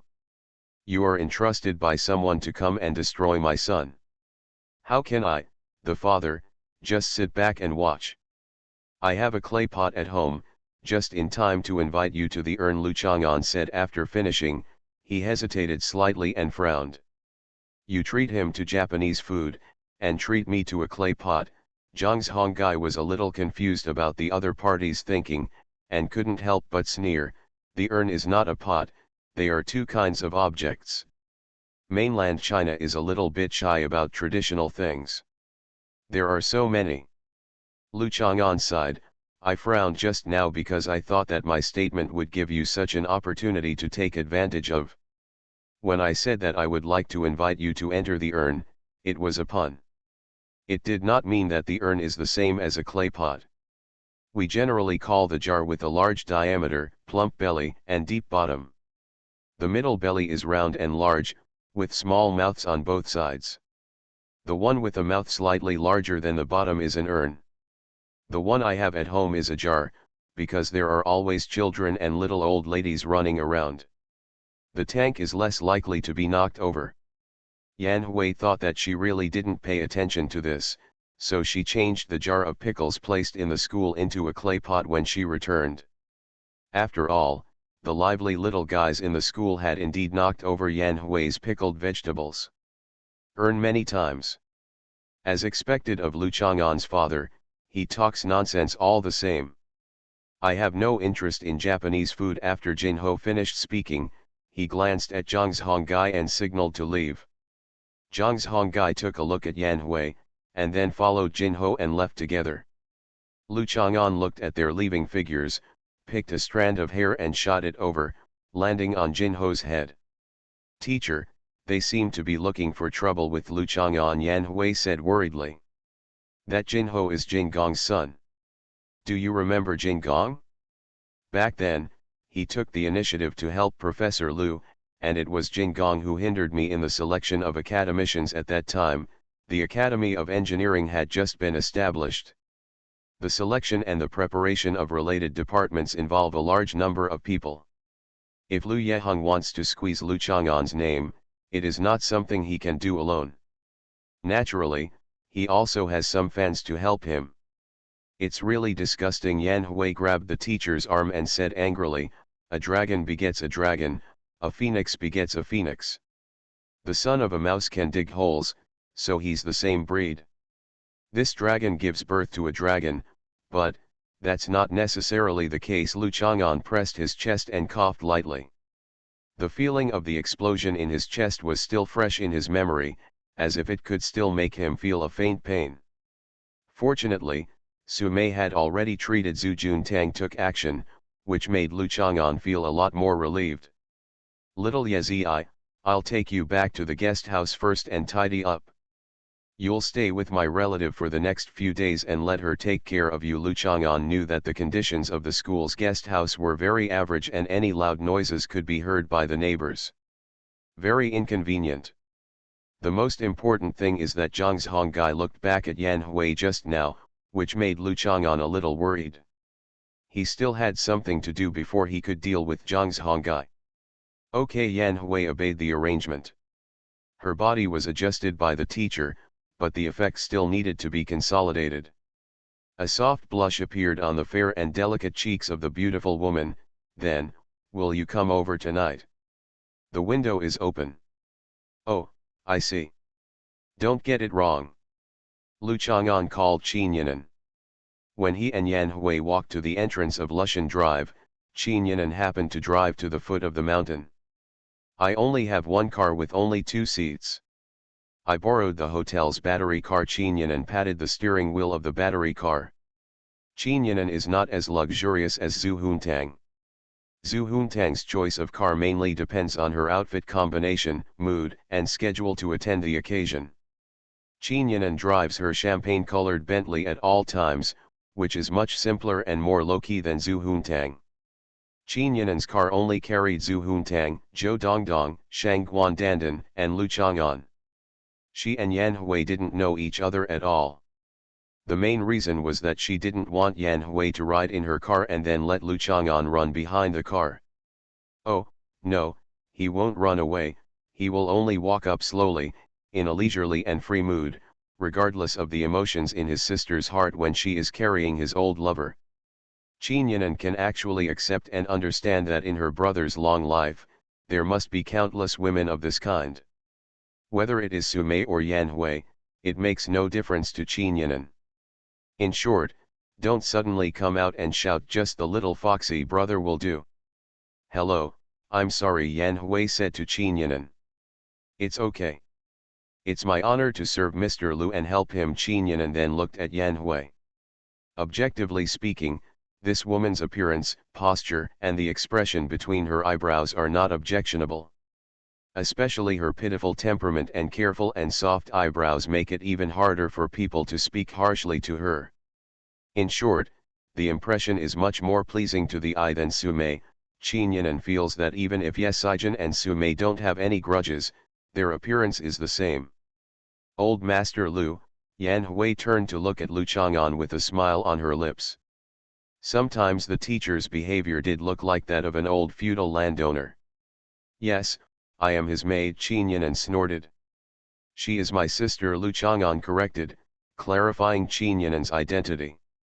Lu Chang'an didn't believe that the women around him didn't have a good relationship with his sister. Logically speaking, whether it was Su Mei, En Nuan, or Yan Hui, they should all have a good relationship with Qin Yinan. The fact is that Sumei and Qinyanan basically have sworn enemies. In An Nuan's eyes, Qinyanan is not Lu Chang'an's sister, but she is also a cousin, and they still fight back and forth. The fight between Qinyanan and An Nuan was actually the feeling of palace fight that Shang Guanduntan was eagerly looking forward to.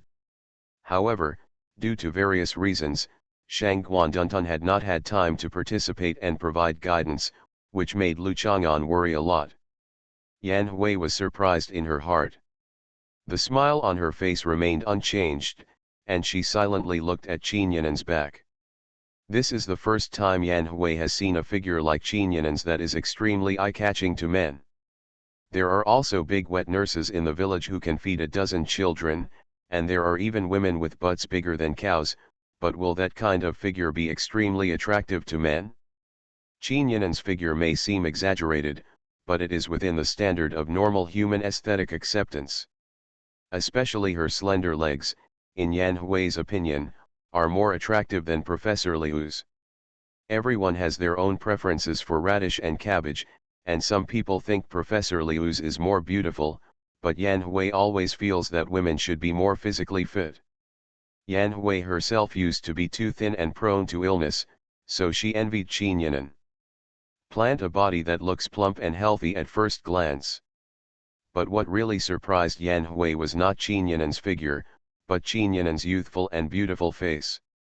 She was the teacher's sister, so didn't that mean she was at least 40 or 50 years old? He is definitely older than Yan Hui. Qinyanan looks so young, so she must have received the same care from the teacher as Yan Hui, but if she is a younger sister and is also being cared for by the teacher, then is she her biological sister? Yan Hui was suspicious, but she couldn't ask directly.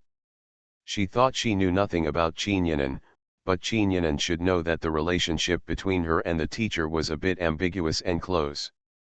So if Qinyanan is not a pure sister, does she feel a little disgusted with herself now? Later, I have to lower my attitude and interact with her well to avoid embarrassing the teacher. Sorry, I don't usually code, and I'm so energetic that I can't sleep. But when I wanted to stay up late to code, I became so sleepy that I accidentally fell asleep until early in the morning, and I quickly continued to code. I will write another chapter later, which will be a supplement to yesterday's work. Let's continue with today's update. I'm really immortal. Author, Chulian Kuikan Ru Xiahua. Chapter 894. The battery car drove to the parking lot of the Peak Hotel. Qinyanan returned the key to the battery car to the administrator, and then led Yan Hui into the elevator. Lu Chang'an followed behind with Yan Hui's suitcase.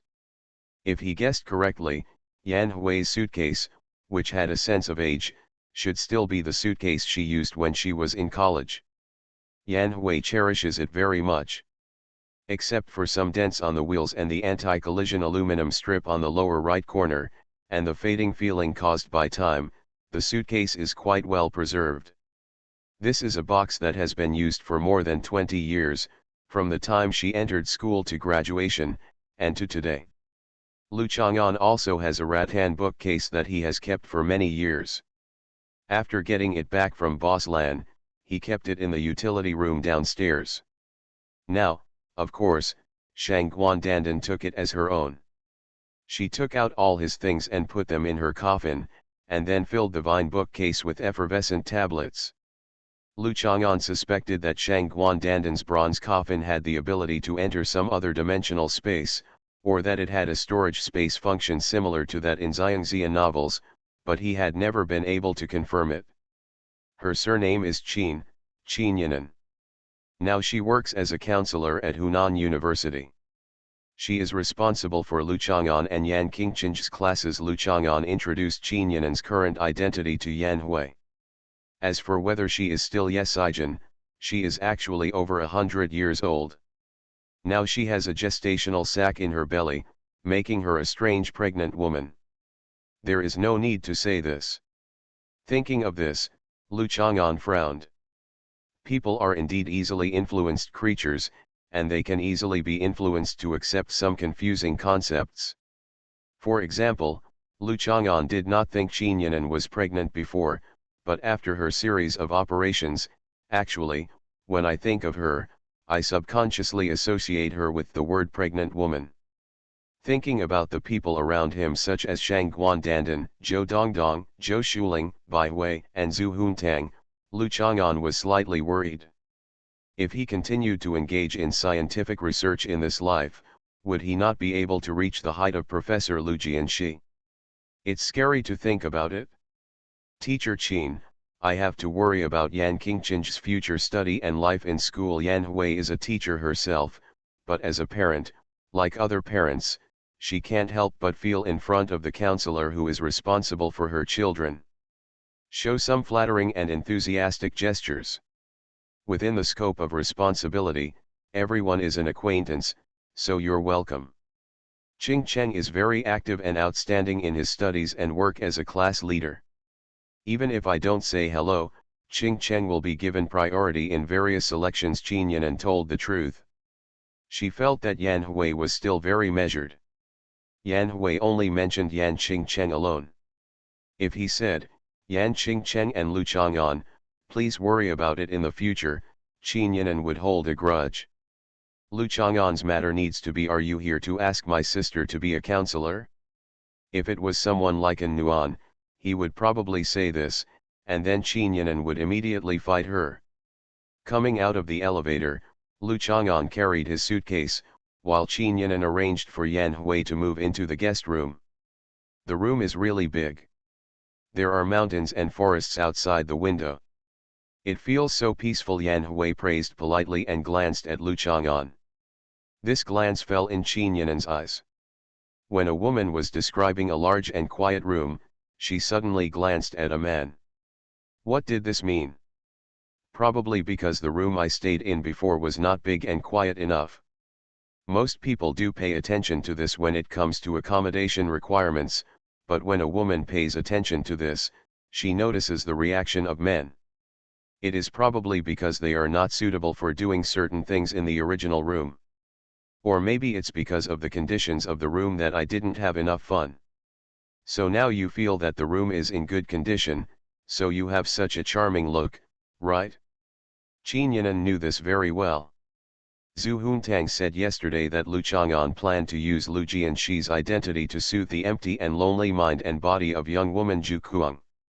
At that time, Lu Chang'an was so angry that he taped Zhu Huntang to the ceiling. Sure enough, Zhu Huntang was right again, huh? Why do you say again? It seems that many of the nonsense things that Zhu Huntang has been talking about for a long time have been verified one by one. Usually I underestimate Zhu B. You have a good rest. Miss Zionan, is there anything left in the kitchen?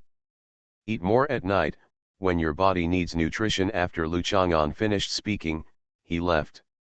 Qin Yanan watched Lu Chang'an walk into the elevator and wondered, was this brother's last sentence hinting at something?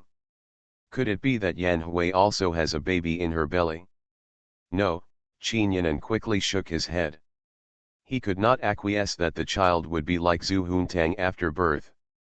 It shouldn't be, even if my brother really did something scandalous with Yan Hui, it's only been a day and there's a gestational sac. Even if my brother supplements his nutrition with the amount of urine, it will definitely not be enough. Back then, Ye Sijin was drugged by Su Mei and couldn't control herself. She and her brother only spent one night together. However, the gestational sac in Qin Yanan's belly appeared. The most important thing was that she later got help from Shang Guandandan, the colleague who made Ye Sijin reborn, and helped activate it. The gestational sac in the body. But yesterday and today, Qin Yanan routinely followed Shang Guandandan's circle of friends and had no time to interact with Yan Hui. Especially today, Shang Guandandan has been slowly emptying out Zhuntang's candy house like a little ant moving. Zhuntang's candy shop is larger than the snack area of ordinary supermarkets, but Shang Guandandan is exhausted. Qin Yanan should have helped if she hadn't been pregnant. Teacher Qin, are you the teacher's sister? Yan Hui asked casually. This question should not be too abrupt. Qin Yanan didn't mean to deceive Yan Hui, but he had some ideas that he had always been attached to, and he didn't care about the real situation. Qin Yinan didn't deceive others because of her own feelings, but because of Ye Sijin. Ye Sijin's obsession was to see her brother again, not her lover.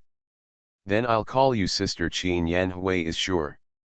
Qin Yinan is indeed not young, but since she is a biological sister, the teacher should not use the usual nursing methods. There may be other methods, anyway, the teacher is amazing. Like a god in the world of biological science, what can't he do?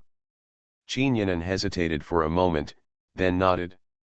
Firstly, she still has the identity of Ye Sijin after all, and Yan Hui can call her grandma. Secondly, this is Yan Hui's self-restraint. No matter this, Yan Hui's low profile always makes people feel much more comfortable than those old and little vixens. Actually, I'm pregnant, so I need to supplement my nutrition. What do you want to eat? Do you have any taboos? Qin Yinan walked to the kitchen. Ah, let me do it. Yan Hui didn't bother to pack her suitcase and hurriedly followed her. Be careful and leave the cooking to me. Qin Yinan still insisted on coming by herself.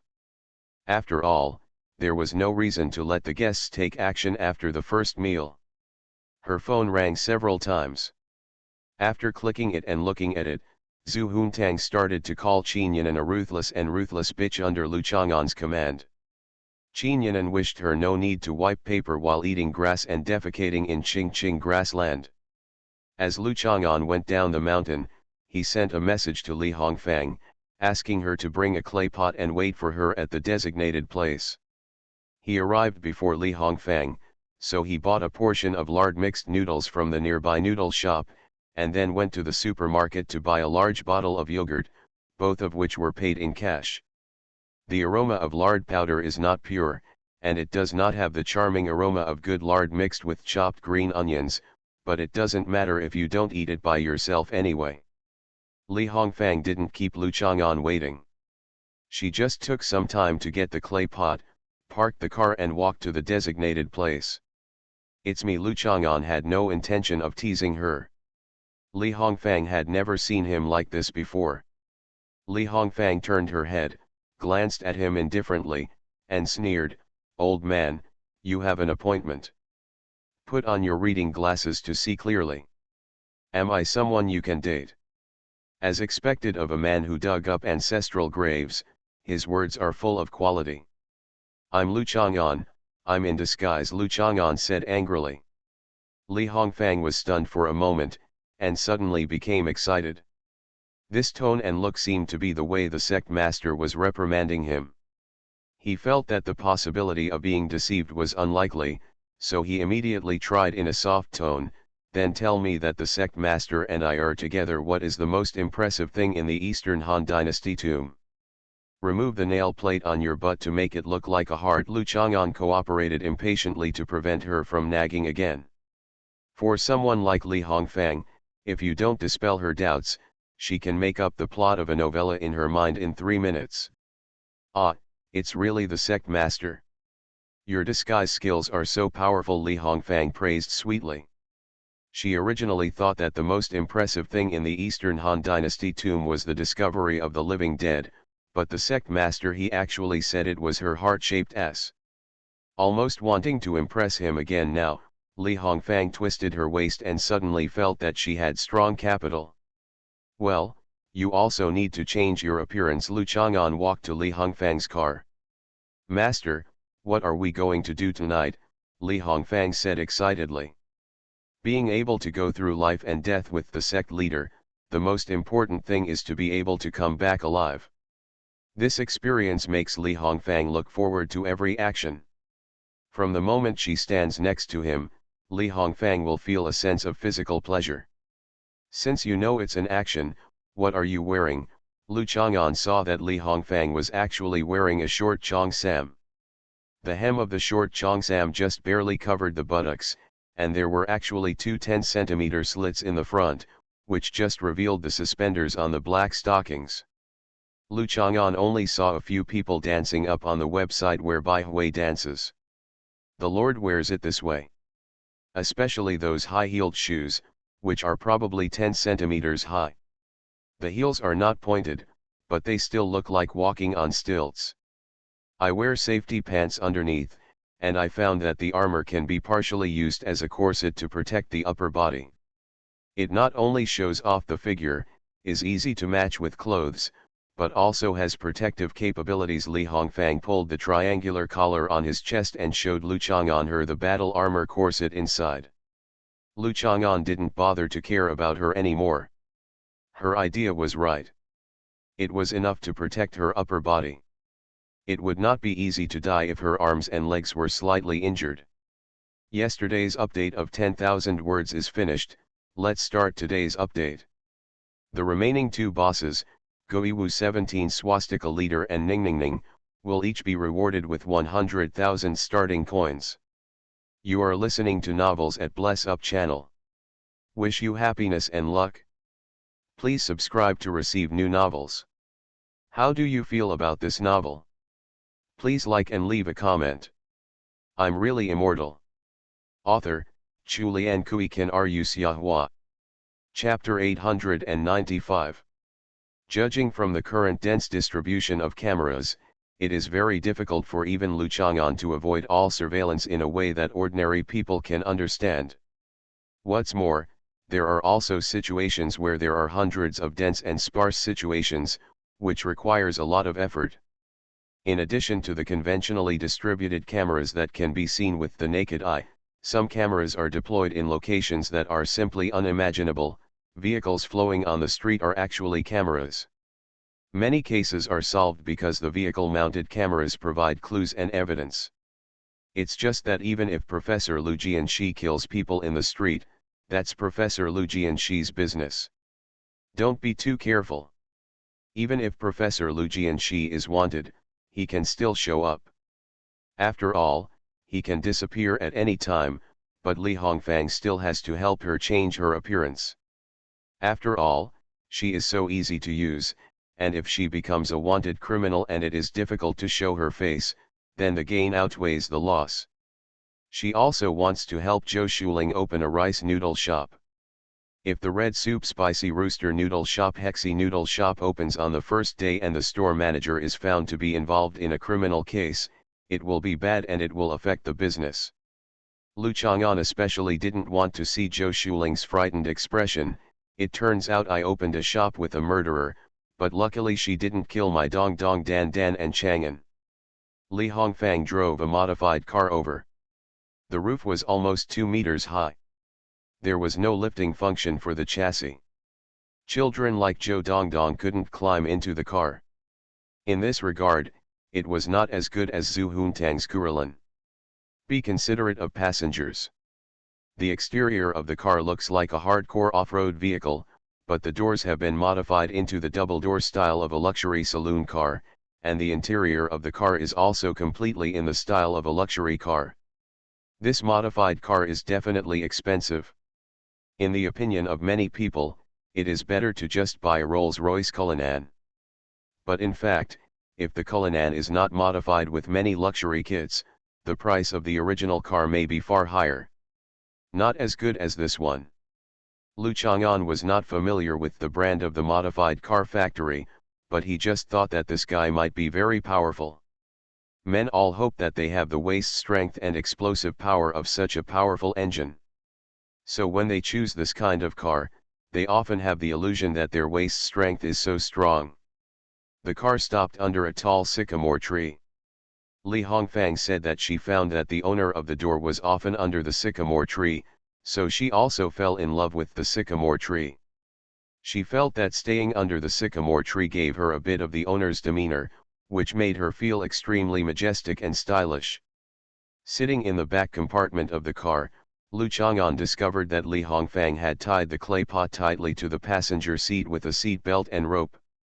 Sect Master, I placed an order with a large factory in JDZ and ordered a batch of large porcelain jars with the name of our Kyushu Fenglai sword sect on them. They will be used to hold the people you killed. Sect Master Li Hongfang, she is an elite with a sense of ritual, no, an exquisite female tomb robber, especially when it comes to the sect owner, must of course have a certain style. The clay pots used for pickling vegetables that I bought in the market were still too rough and not worthy of the elegant style of the owner. I said, you have a brain problem. You haven't been arrested in a cell for so many years. I can only say that you are lucky. Lu Chang'an simply couldn't understand her original intention of doing this. If you want to betray Zhu Fenglai Jianmen, if you want the police comrades to come and cause trouble for me, just say so. Li Hongfang frowned. Oops, he was so busy trying to whitewash the elegance of the door owner that he forgot that if this thing was discovered, wouldn't it mean that it would directly leave clues to the case? Zhu Fenglai Jianmen is not a registered social organization, but it will definitely be troublesome if it is exposed that it is related to criminal cases. The sect master taught me a lesson. Li Hongfang did not explain hurriedly that she did not want to betray the Zhu Fenglai sword section. The sect master must have known from the sincerity she showed and the behavior of just licking his feet. She just wants to be a cute and loyal bitch beside the sect master. Li Hongfang thought about it and realized that there was actually nothing wrong with his mind. The main reason was that in the past, he needed to be bold and careful in his profession, but now that he was following the invincible sect leader, all he had left was his boldness. But I've already placed a deposit. The deposit is a legally binding guarantee. If you make a deposit, you can try to get it back. Fortunately, the money isn't much. Li Hongfang thought for a moment. I looked at the renderings sent by the manufacturer, and they're pretty good. It looks good. Why not put it in a rice noodle shop to hold pickles, sauerkraut, black bean sauce, pickled radish, etc. Let me see. Li Hongfang took out her mobile phone, opened WeChat, and showed Lu Chang'an the renderings sent by the manufacturer. It was said to be a porcelain jar, but its shape was more like a huge pen holder. The top and bottom were black and white, and it read, Zhu Fenglai Sword Gate unifies the world, invincible. The body of the tube is hand-painted with overglaze colors, including traditional birds paying homage to the phoenix, flowers blooming, rich colors, and so on. It is very suitable for the atmosphere of the Red Soup Spicy Rooster Noodle Shop, which is prosperous and prosperous. This inscription, hey, forget it. How much does it cost? Lu Chang'an asked. 6,000 each. I was afraid that you would be dissatisfied, so I only ordered 50. Li Hongfang said presciently. It's quite cheap.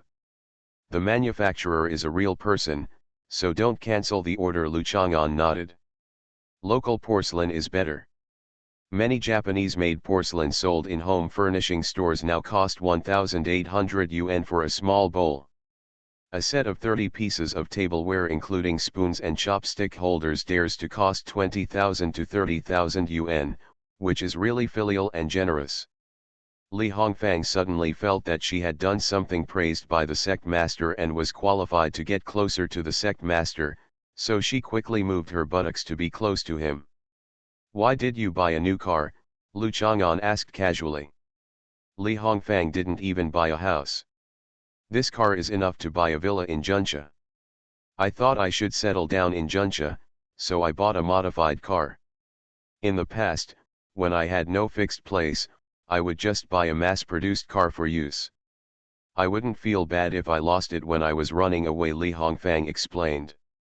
That's fine. Where's your Ford Raptor 150? Last time Lu Chang'an and Li Hongfang came out of the Eastern Han Dynasty tomb, Li Hongfang used that car to load things. It's useless. Door owner, do you want to drive? Then you can take my car, and I will drive that car. Li Hongfang was inexplicably excited. She felt that the door owner drove his own car, as if he had entered the existence of Li Hongfang. The concept is the same. After all, for women, the car is an extension of their private space. I have a friend who works in a township. The conditions there are difficult and the road conditions are average. How about giving her your 150? Lu Chang'an thought for a while and found that the Ford Raptor 150 is indeed suitable for township use. Li Hongfang added another compartment. The cover can be installed when entering the city and removed when loading. It is suitable for loading water, fish, and pigs in villages and towns. Okay, Li Hongfang agreed without hesitation. I will get her a gas card for this fare. Lu Chang'an nodded. A good thing is to be done to the end. Li Hongfang is very satisfied that she knows how to act based on the look of her eyes. Today must be another day when the sect owner is satisfied with her.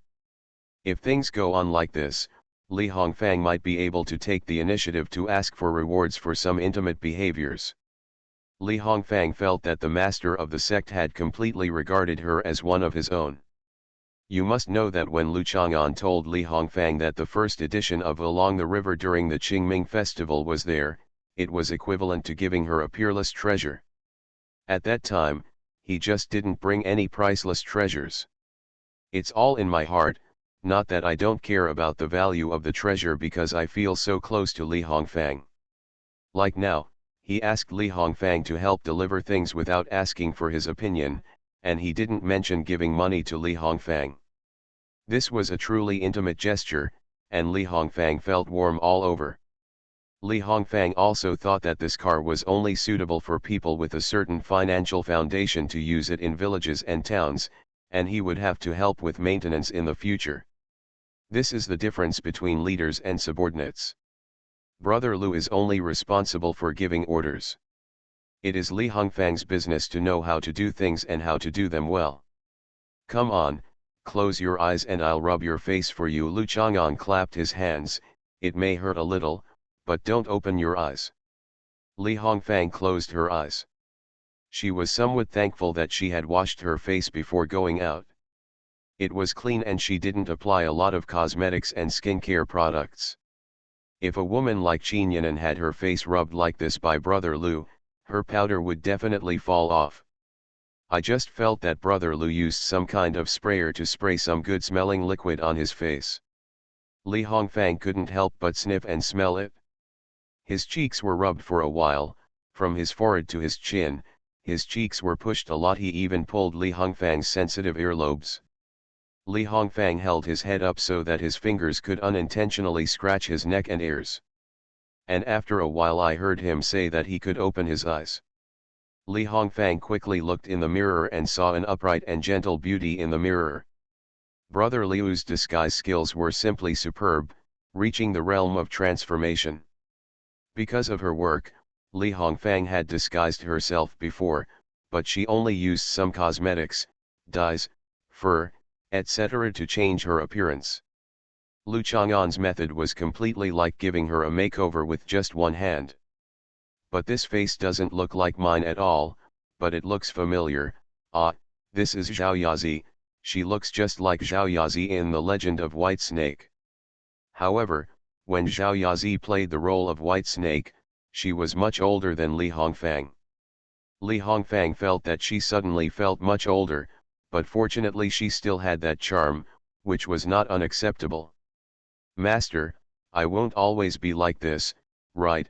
Li Hongfang asked with some anxiety. No, after you finish your work, you can wash your face with water, then rub it and it will recover. Li Hongfang was relieved, but she just wanted to know whether the sect master would use this ability for boudoir pleasure. Ordinary women might object to their lovers transforming themselves into other forms for intimacy, but Li Hongfang felt that she could completely accept it. As long as the sect master is happy, I don't know how to hint to him about my thoughts. Li Hongfang changed his appearance, put the clay pot on the passenger seat behind, and the two sat in the front. Under Lu Chang'an's command, Li Hongfang moved the car back a certain distance. This is an old alley, with a residential area about to be demolished behind it. Li Hongfang followed Lu Chang'an with a clay pot, and went around and around into Xiongda University. Lu Chang'an picked up Li Hongfang and jumped over some high walls and small buildings, and then landed on a balcony. Jinho's uncle was engaged in real estate development. After the buildings in the community were sold out, the sales office was handed over to Jinho and transformed into AB/U0026B. Nowadays, many young people are starting their own businesses, and homestays are also a hot spot. It is not only a business prospect, but also a place of emotion. In the past, many petty bourgeoisie men and women thought of opening coffee shops, bookstores, and bars in places like Zhoushuang, Lijiang, and Fenghuang. Same kind. Relatively speaking, B/U0026BS are more reliable than those things. As long as you are good at promoting them, connect to major booking platforms, and find professionals to market them, you might become an internet celebrity. As long as you are willing to put in the investment, you can basically build a B/U0026B by installing a bathtub and floor-to-ceiling windows and backing it to a tourist attraction with a slightly higher traffic volume. In particular, some B/U0026B hosts with professional aesthetics and high-end design can often make the price of a single room in a B/U0026B exceeding the average price of the most luxurious local hotels. This is the case for the B/U0026B in Jinho. It is adjacent to Lushan Mountain. There are many students from the surrounding major universities who like to pursue a sense of ritual and exquisiteness. The business is quite good.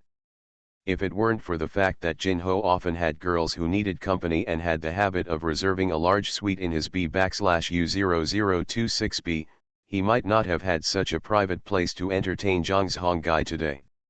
Lu Chang'an and Li Hongfang stood on the balcony and looked around. There was no camera that could capture the area, so they knocked politely on the balcony glass door. Jinho opened the door in confusion and saw that it was Lu Chang'an's father and a beautiful woman. He was shocked and was pushed away by the beautiful woman before he could react. It was hard to tell that someone with thin arms and legs could easily touch Jin Ho stumbled when he pushed. How brave, Zhang's Hongai, who was sitting on the sofa, laughed angrily. Today's conversation between him and Jin Ho was heard by Lu Chang'an's father. It was certain that the other party was jealous. Zhang's Hongai just didn't expect that the other party would dare to come directly to the door, and only brought a beautiful woman who still had charm. Coming in from the balcony is obviously a bad sign. If you don't want to do evil, who would climb the balcony or the window? This beautiful woman is not the stunning one I met in Iwanting. Her skin and figure are slightly, hey, Zhao Yazi? What are you going to do? Hey, Zhao Yazi, Jinho also reacted and didn't care about the other party's rudeness. This face is completely that of a national goddess. Li Hongfang put down the clay pot in her hand. It seemed that she really looked like Zhao Yazi when she was young. Is this the type that the door owner likes? So since I have this opportunity, do you want to satisfy some of the sect master's feelings tonight? After all, Brother Lu, sometimes he won't take the initiative to say what he wants to do, but waits for others to join in. Leaders are like this. Maybe Brother Lu has hinted that he is waiting for him to take the initiative. Li Hongfang did not take the two things in front of him. When people look at it, they have already thought about it. Good evening, Lu Chang'an greeted them, turned around, locked the balcony door, and looked at the room. It was a suite, with good sound insulation. The short-range laser projection TV was the highlight. The home style was simple, making it a good place to rub people. We didn't look for you, but you looked for us. Jin Ho pressed his shoulder. It hurt a little from being pushed, but he still sat down calmly. Where is Lu Chang'an? You don't really think that you can take over the responsibility bar? On the way back just now, Zhang's Hongai also told Jin Ho that Lu Chang'an's father may be a master, but at most he only has 1 jiaz's skill, while Zhang's Hongai has 2 jiaz's skill. Except for a few people in the direct line of Tiandamen, Zhang's Hongai is the closest to the legend in the world. Zhang Sanfan is a powerful person. Jin Ho is actually more interested in the so-called direct descendants of Tiandamen, but Zhang's Hongai refuses to say more. Jin Ho has no choice. At this stage, as long as Zhang's Hongai can help him deal with Lu Chang'an.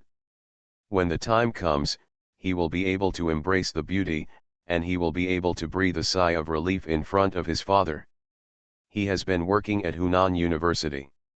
Which of these older people has not coveted Professor Lu?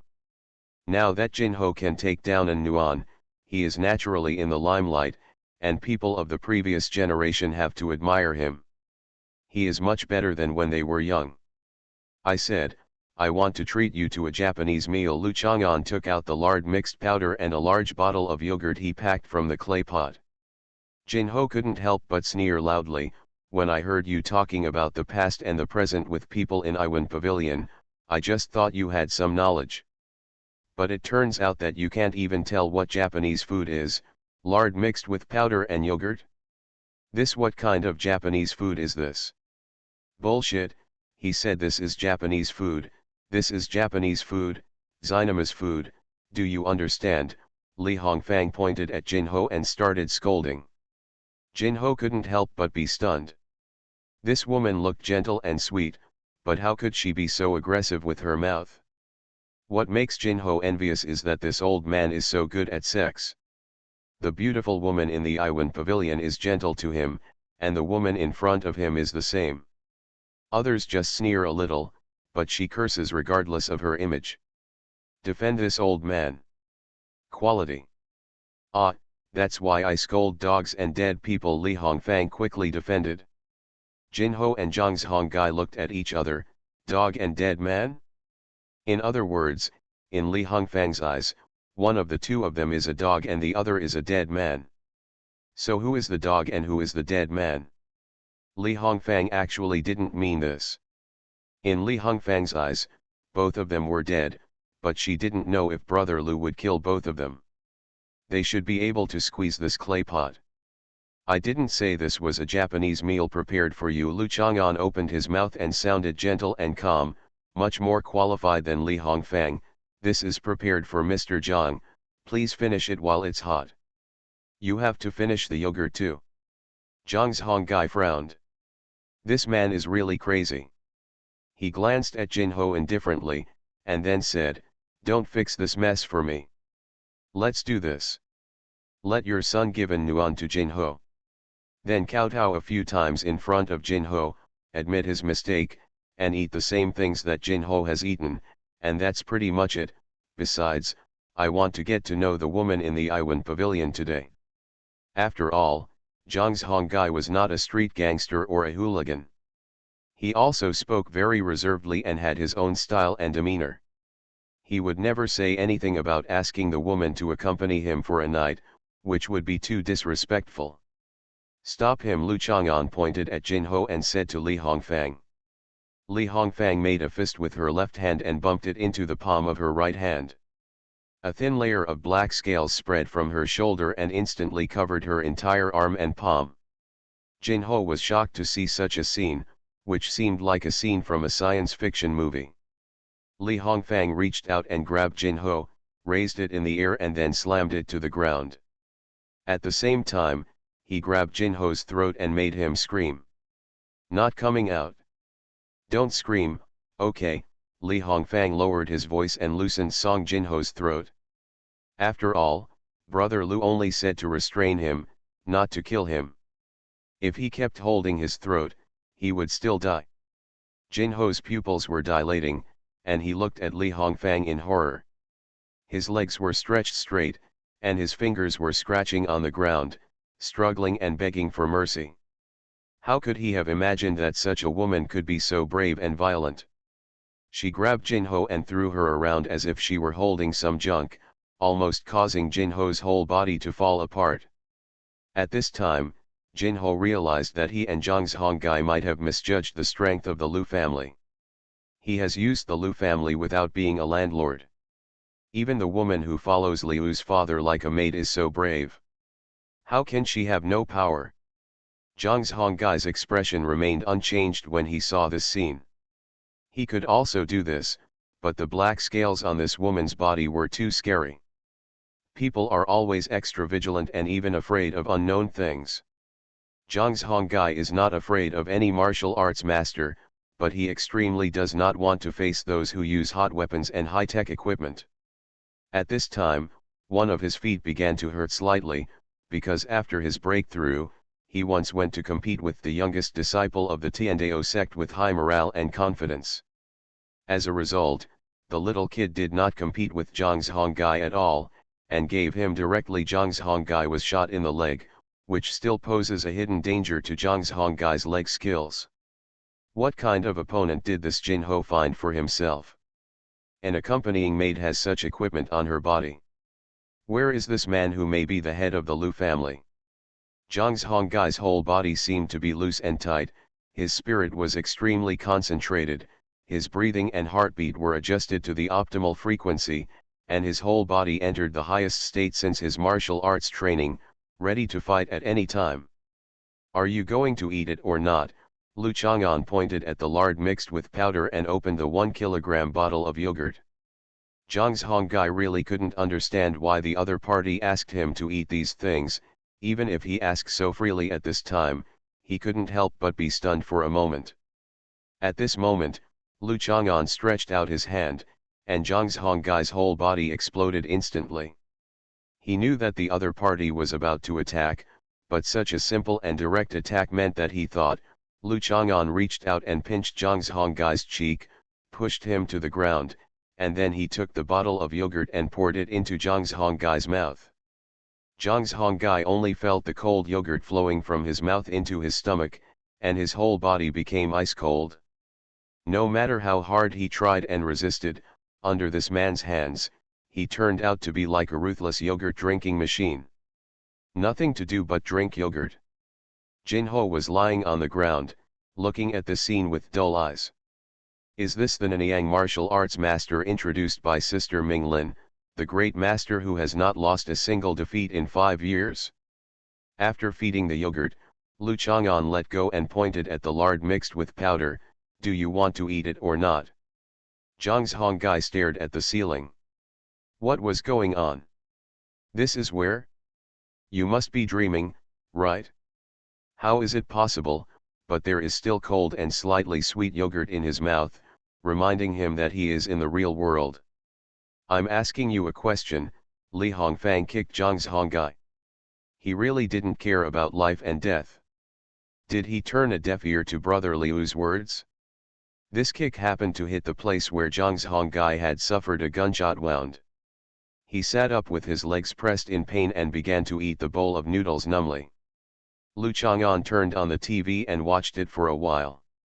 When he turned around, Zhang Hongai, who had finished eating his powder and was sitting there, was restlessly holding his stomach and fidgeting with fear in his eyes but not daring to say a word. He still couldn't figure it out. Even if it was Tiandaman, the leader, that ethereal woman, couldn't suppress herself like this, could she? Is the person he is facing a human being? I first drank a kilogram of yogurt and then ate lard powder. Are you going to have diarrhea? You can go to the bathroom to relieve yourself, and then don't flush, and supervise Jinho to finish eating, Lu Chang'an said in a gentle tone, otherwise I will directly kill you too. After that, he continued to watch TV, which was his favorite program, Animal World. Jinho was horrified and looked at Zhang Hongai walking towards him. At this time, he finally understood what Japanese food was. The wind in the river was like a knife, but it could not cut the tenderness in Li Hongfang's eyes. She did not bring a tissue or handkerchief. She held the hem of her cheongsam and wiped the fingers of Lu Chang'an, who had just thrown away the pottery pot that were stained with water. The Marquis of Jin is insane, and Zhang Hongai is the most suspect. Zhang Hongai has not been seen alive, and his body has not been found dead. Naturally, he fled out of fear of crime. Lu Chang'an looked at the calm Xiangjiang River. This is the rolling water of the Xiangjiang River in the east, and the waves edify the heroes. In fact, Zhang Hongai also, even if it is considered a talent, there are not many people in history who have mastered Kung Fu to this level. Brother Lu, do you want me to investigate the Tiandao sect that Zhang Hongai came from? We should root out the roots. This sect is too loud, and there is no Tiandao section. Even your sect, Brother Lu, is only called the Kyushu Fenglai Jianmen. We should kill all the men in the sect and capture the women to serve the sect leader. Li Hongfang also had a small calculation. After capturing these women, Li Hongfang must be the leader. He is not the bottom of the sect, but he is also an elite leader. Lu Chang'an was a little helpless.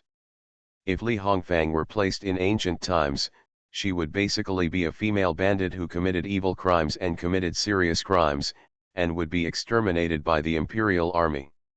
It's not surprising, right? She came from a grave-robbing background. Do you expect her to have normal views? This is normal. Where can we find those law-abiding, patriotic, and dedicated tomb robbers in tomb-robbing novels? That's not necessary. I may still have some connections with the Tiandao section. This Zhangzhong guy is just an overseas section. Lu Chang'an waved his hand. There is no need to mention this matter again, there is still action tonight. Yes, Li Hongfang promised while pulling down the cheongsam that was tied to her waist. She didn't mean to let brother Lu see her happy couple, but the cheongsam didn't have a very long hem, so she could only pull it down. Being so tall makes it easier to wipe his hands. Lu Chang'an did not leave immediately, but took a look at his cell phone. Su Mei had already sent some information about the strange man who was following Jin Xiaomei. Jin Xiaomei did not come into contact with the strange man named Xiao Kaiming, but met him through Zhu Huntang's lifeguard Humiji. When Humiji was working out in a gym, she met Xiao Kaiming, who was here to promote the business of the women's club. Although Xiao Kaiming looked seductive, he was actually in good shape and seemed to have a lot of knowledge about fitness. After going back and forth, he quickly became acquainted with Humiji.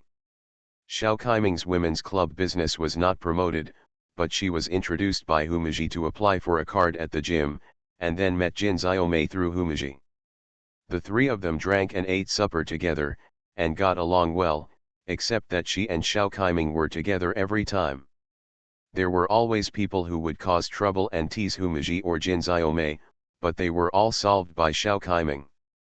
Xiao Kaiming was also very proficient in things related to mysticism, such as astrology, spells, etc. Xiao Kaiming taught Jin Xiaomei a protective spell, and Jin Xiaomei taught it to Zhu Huntang. It was Zhu Huntang who tried to teach Zhou what a fairy spell. At that time, Lu Chang'an recognized that this was a spell that was said to be able to slay dragons in ancient times. He asked Zhu Huntang where she learned the spell, and Zhu Huntang said that it was taught by Jin Xiaomei. Lu Chang'an was as indifferent as usual and did not urgently investigate how Jin Xiaomei learned this spell. It was certain that someone was plotting something. It would be a matter of time before the person behind it would come out on his own. For example now.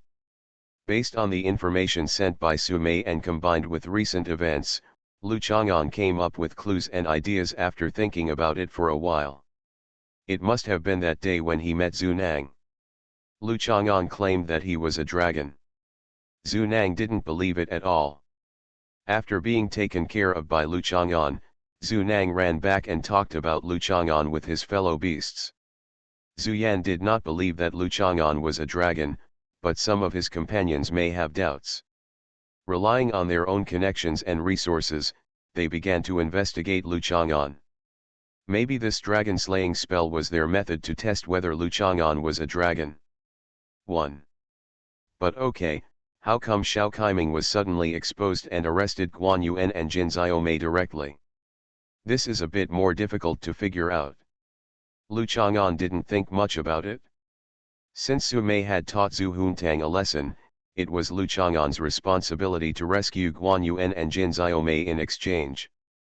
Master, I still have something to report to you, Li Hongfang said in time when he saw Lu Chang'an come back from his thoughts. You say? Didn't you recently ask me to put aside the matter of those alien beasts and investigate the Japanese Fujiwara Kui and Fujiwara Mojiro?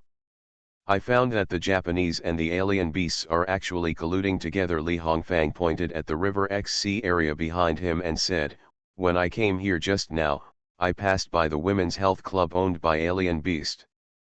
Hexi is under Lushan Mountain, and it seems that because of the shadow of Lushan Mountain, it will always be suppressed by the more prosperous bright lights of Hedong. There seems to be a reason why shady creatures like alien beasts choose their stronghold in Hexi instead of Hedong. In there it seems that the popularity of Hedong is too strong.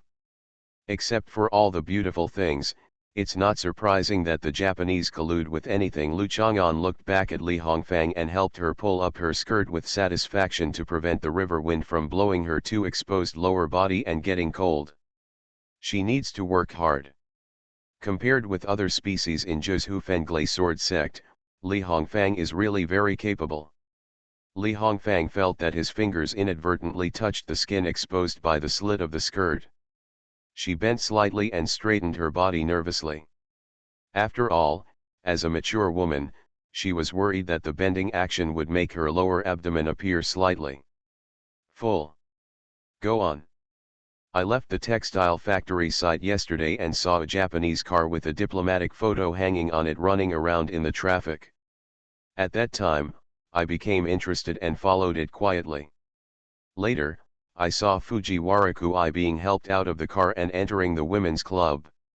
After a while, Fujiwara-kui left again. He seemed normal. He was completely different from the panicked look when he first entered. Different? Well, it's like I just had sex with a she-male in Thailand.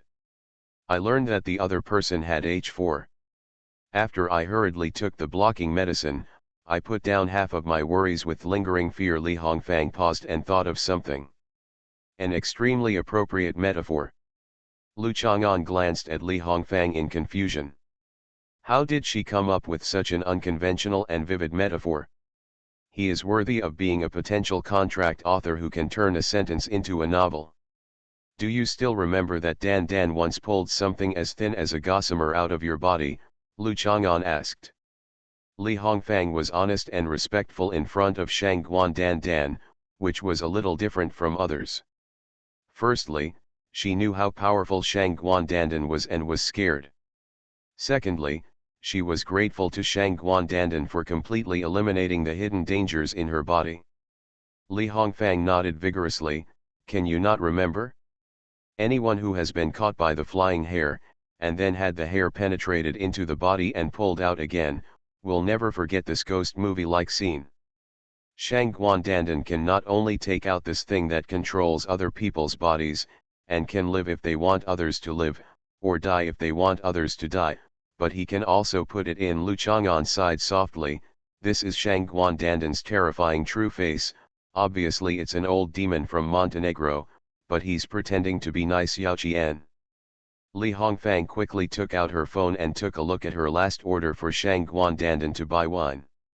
She had to calculate when she would finish drinking, but she couldn't cut off the supply. After all, it is often like this. The first time you give a gift, it is respectful, and if you don't give it next, it is a neglect. Ordinary people may not think so, but whether it is the sect leader or Shangguan Dandan, can they be ordinary people? Their thinking is completely different from that of ordinary people due to their status and background. Shangguan Dandan injected similar things into Fujiwara Ki's body yesterday. He also showed the effects of these things to Fujiwara Ki, so you saw Fujiwara Ki going to the Women's Health Club yesterday. You should be looking for alien beasts can help with the treatment. Lu Chang'an was puzzled. A strange beast of Zhu Nu's level shouldn't be able to do it. Could it be that this person is enlightened? Su Mei gave no evaluation of this demonic man's strength, and Lu Chang'an had no clue. It seems that there will be more to be gained by rescuing Guan Yuan and Jin Xiaomei tonight. Then the relatively relaxed look when he left the Women's Health Club. Doesn't it mean that there are very powerful beasts hidden there, which can even relieve Lord Shangguan's suppression? Li Hongfang was afraid. She had been really bold recently. After seeing Zhu Nang being chased away like a dog by the owner, she didn't think much of strange beasts, so she thought of breaking into the Women's Health Club alone. The sect leader also said that if he made full use of his armor, even Zhu Ni would be no match for him, but Lu Chang'an had not commented on whether he could resist a beast that was stronger than Zhu Ni. The possibility is very high. You have to go and see for yourself to know. Lu Chang'an walked towards the river bank, which is relatively close to the Women's Health Club in a straight line, but Lu Chang'an still planned to go to Lushan Valley first. I still have information to report. Go on. After I saw Fujiwara-kui leaving the Women's Health Club yesterday, I plan to eat fruit. This thing is really cheating. It can easily cost more than 100. Oh, I was planning to leave, but then I saw the Women's Health Club. A few people who looked like traffic monsters came out. They looked like they were in a hurry, so I followed them. Li Hongfang always wanted to talk to the sect leader about some trivial matters, but knowing that it was time to talk about business, he quickly pulled back. Let's talk about the topic and then report. You should pay attention to your own safety at ordinary times. Don't think that you are invincible just because you have the armor. Lu Chang'an reminded. What if there are some strange beasts among these demon men that can help Fujiwara-kui relieve Shangguan Dandan's suppression? Then it's definitely not at Zuyan's level. Li Hongfang is really courageous, and this is indeed the basic condition for being able to do things. Although investigation work must be cautious, one must also have the mentality of not entering the tiger's den to catch the tiger's cubs. Not at all, actually. I was following you, the sect master, and I felt invincible when I was waving the flag and shouting. Li Hongfang patted the small tube on his waist sheepishly, which contained the flag of the Kyushu Fenglai sword section. Today he had to keep a low profile, so when he was dealing with Jinho and Zhang's Honggai just now, Li Hongfang reacted a little slowly. Before he could draw out his flag to build momentum for the sect leader had already caused a person to become mentally ill and put a person in a clay pot. The most important thing is that the door owner has begun to care about his own safety, which fully shows that Li Hongfang has proved her worth. There is no love without reason in this world. This sentence also shows that when there is enough reason, that love maybe it's about to be born. Let's get down to business. These traffic monsters walked to the Lushan Valley, sneaking around. After entering the valley, it was too quiet here, and the slightest movement would be exposed. I had to move further and further back, keeping a very long and safe distance from them, and then according to the traces on the road are slowly approaching. Li Hongfang actually got instructions from Lu Chang'an, telling her not to pay too much attention to the affairs of the Women's Health Club, so she followed like this, with the mentality of following if she can, and forgetting if she can't. Now it seems that this mentality probably saved her a lot of trouble or danger. I understand. The information you detected is probably the same as the information I got from elsewhere today. There is an air raid shelter in the Lushan Valley, which was occupied by alien beasts and used as one of their bases. Today they captured 3 people. Our mission today is to explore the base and rescue people. Lu Chang'an nodded. Li Hongfang had followed him, so he could lead the way. That's right. I followed it deep into the valley, and only saw some signboards indicating that tourists should stop, so I didn't go closer to investigate. Later, I checked on the internet and found that this place used to be an air raid shelter. Let's go. By the way, don't call me Lord Shangguan. Shangguan Dandan is still under my command. She is now the deputy sect leader. Congratulations to the sect master for recruiting another powerful general. The sect master is truly invincible. Even the deputy sect master is just. Stop blowing. Be careful. If you get used to blowing, you will blow like this in front of Shangguan Dandan. Li Hongfang quickly shut up. I'm really old. I wrote these 10,000 words from last night to now. I had to take several breaks in the middle, otherwise I wouldn't be able to keep writing. I even had a record of 6,000 words in 1 hour before. Hey. I want all kinds of requests, I want everything. Thank you. Monthly vote. These 2 words are just for the convenience of book friends who want to vote monthly. I'm really immortal. Author, Chulian Kui Kan Ru Xiahua. Chapter 896.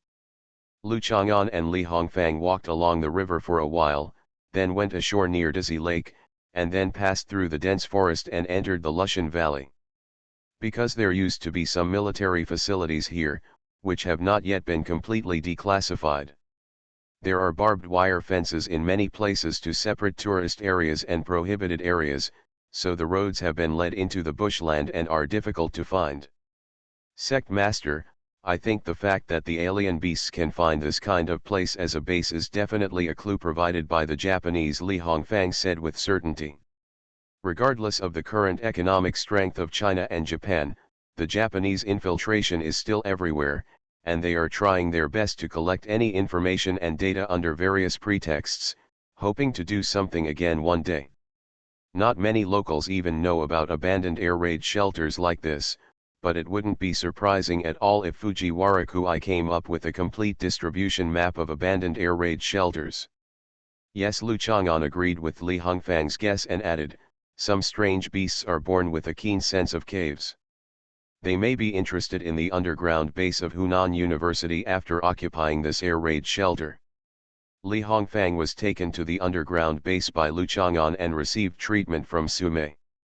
From then on, Sumei gave up her control over Li Hongfang and allowed her to happily become Lu Chang'an's bitch.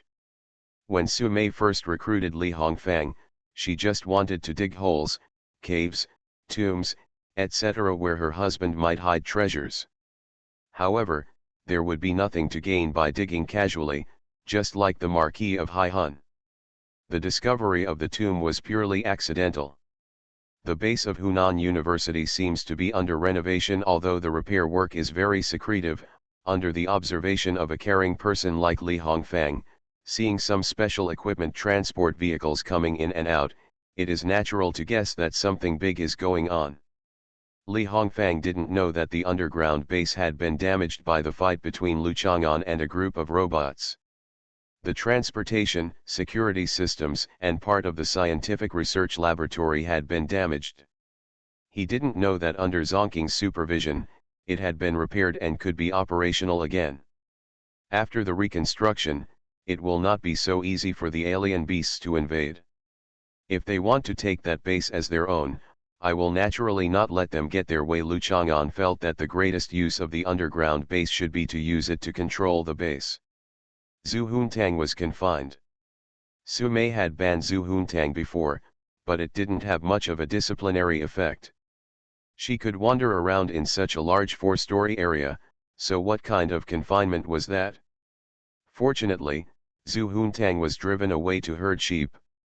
It was best for her to come back as a shepherd girl who was skilled in her business and no longer bleated. Anyone who offends our county will be punished, even if it is a strange beast, Li Hongfang said. Lu Chang'an glanced at her. Even if Li Hongfang was just a compliment, he was so qualified. When talking to her, you don't have to worry about it becoming an awkward conversation. She can always pick up the conversation for you, and even perform as much as you want. Go to unexpected places. Lu Chang'an originally wanted to take Shang Guandandan with him when he went to deal with the strange beasts, but he gave up the idea after taking a look at Shang Guandandan's circle of friends. Her circle of friends records that she slowly emptied out Zhu Huntang's candy house like ants moving. This shows that it's not that she can't work, but that she doesn't do any housework, and the housework that Lu Chang'an or Zhou Shuling wants her to help with. Live. The next time she says that she has no strength but tried her best, the candy store relocation incident in her circle of friends will be the ironclad evidence to expose her. Be careful later. There are many dangers in the underground air raid shelter. Don't lose your arms and legs before your armor is activated. I can save you, but it hurts, doesn't it? Lu Chang'an reminded. When she was killing water monkeys in the tomb of the Eastern Han Dynasty, Li Hongfang always wore a full body armor with strict protection. Today, she only cares about her beauty. However, against the backdrop of this Cheongsam, her legs are plumper than those of ordinary women. But it shows a mature and beautiful style. I'll follow you, Li Hongfang said with great self-knowledge, and took out the flag of Zhu Fenglai sword sect from the small tube on his waist. He didn't have time to display the flag while cleaning up Jinho and Zhang's Hongai. You can declare your sect's reputation in front of strange beasts. Generally, those who serve as juniors rush to the front, either exploring the way or serving as cannon fodder, but how could a sect like Lu Chang'an, with its declining talents, waste its own children like this? Of course, it was the sect master who took the lead and charged into the battle. Lu Chang'an does not regard Li Hongfang as his main fighting force. The key is her ability in other aspects, and Lu Chang'an is also willing to protect her. If Shang Guandandan was here, she should be the one taking the lead, otherwise she would be of no use. Lu Chang'an reached out and grabbed Li Hongfang's neck and jumped into the barbed wire fence. After walking for a while, Li Hongfang lowered his voice and said, "Master, I followed you here last time, and then lost you. I couldn't find the way ahead, and I couldn't find the way ahead. I couldn't find any entrance, so I went back." After looking around, Lu Chang'an let go of Li Hongfang's neck. "You can hold my butt next time, so you can bring me here in one jump. My neck is a bit stiff, and I might have difficulty with my hands.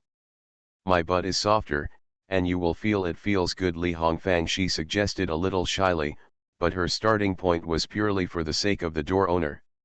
She couldn't just be a vase when following the door owner out to do things.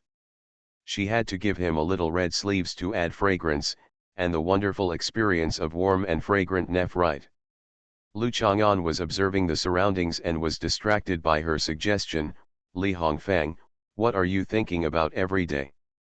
Can you give me some useful suggestions?" "Master, you are too wise and powerful. Even if you have no plans, there is no room for me to use them. Therefore, I feel that any suggestions are stupid in front of you. It is better to simply serve you and take care of your feelings." Better than anything else, Li Hongfang was not convinced.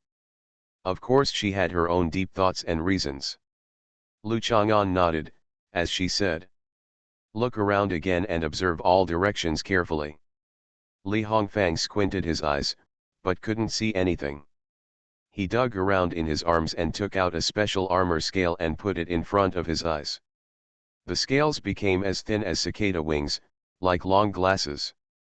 "It seems, this tree is exactly the same as the one over there. No, it seems like pieces of scenery are copied and pasted around." Li Hongfang was shocked. "It turns out it's foggy, and there seems to be something in the fog." "Mirage." Lu Chang'an pointed at the fog and said, "Kidney. A mirage of a mirage." Li Hongfang finally came to his senses. "You mean, we lost our route when we got here and couldn't find the entrance because the mirage was playing tricks on us?" "Mirage, some legends say it is a sea clam, and some legends say it is a type of dragon. It looks like a water dragon and can swallow mist to create an illusion. Merchant ships at sea often fall into illusions when encountering mirages, wandering around for months or even never getting out. A sailor who once encountered an illusion said after being rescued that their ship encountered a mirage and everyone fell into an illusion. This crew member experienced a life in the fantasy world, married a wife, had children, joined the army, made achievements, and finally became a general under one man. One day, the general became very old. Suddenly he felt that the sky was cracking and the sun was burning.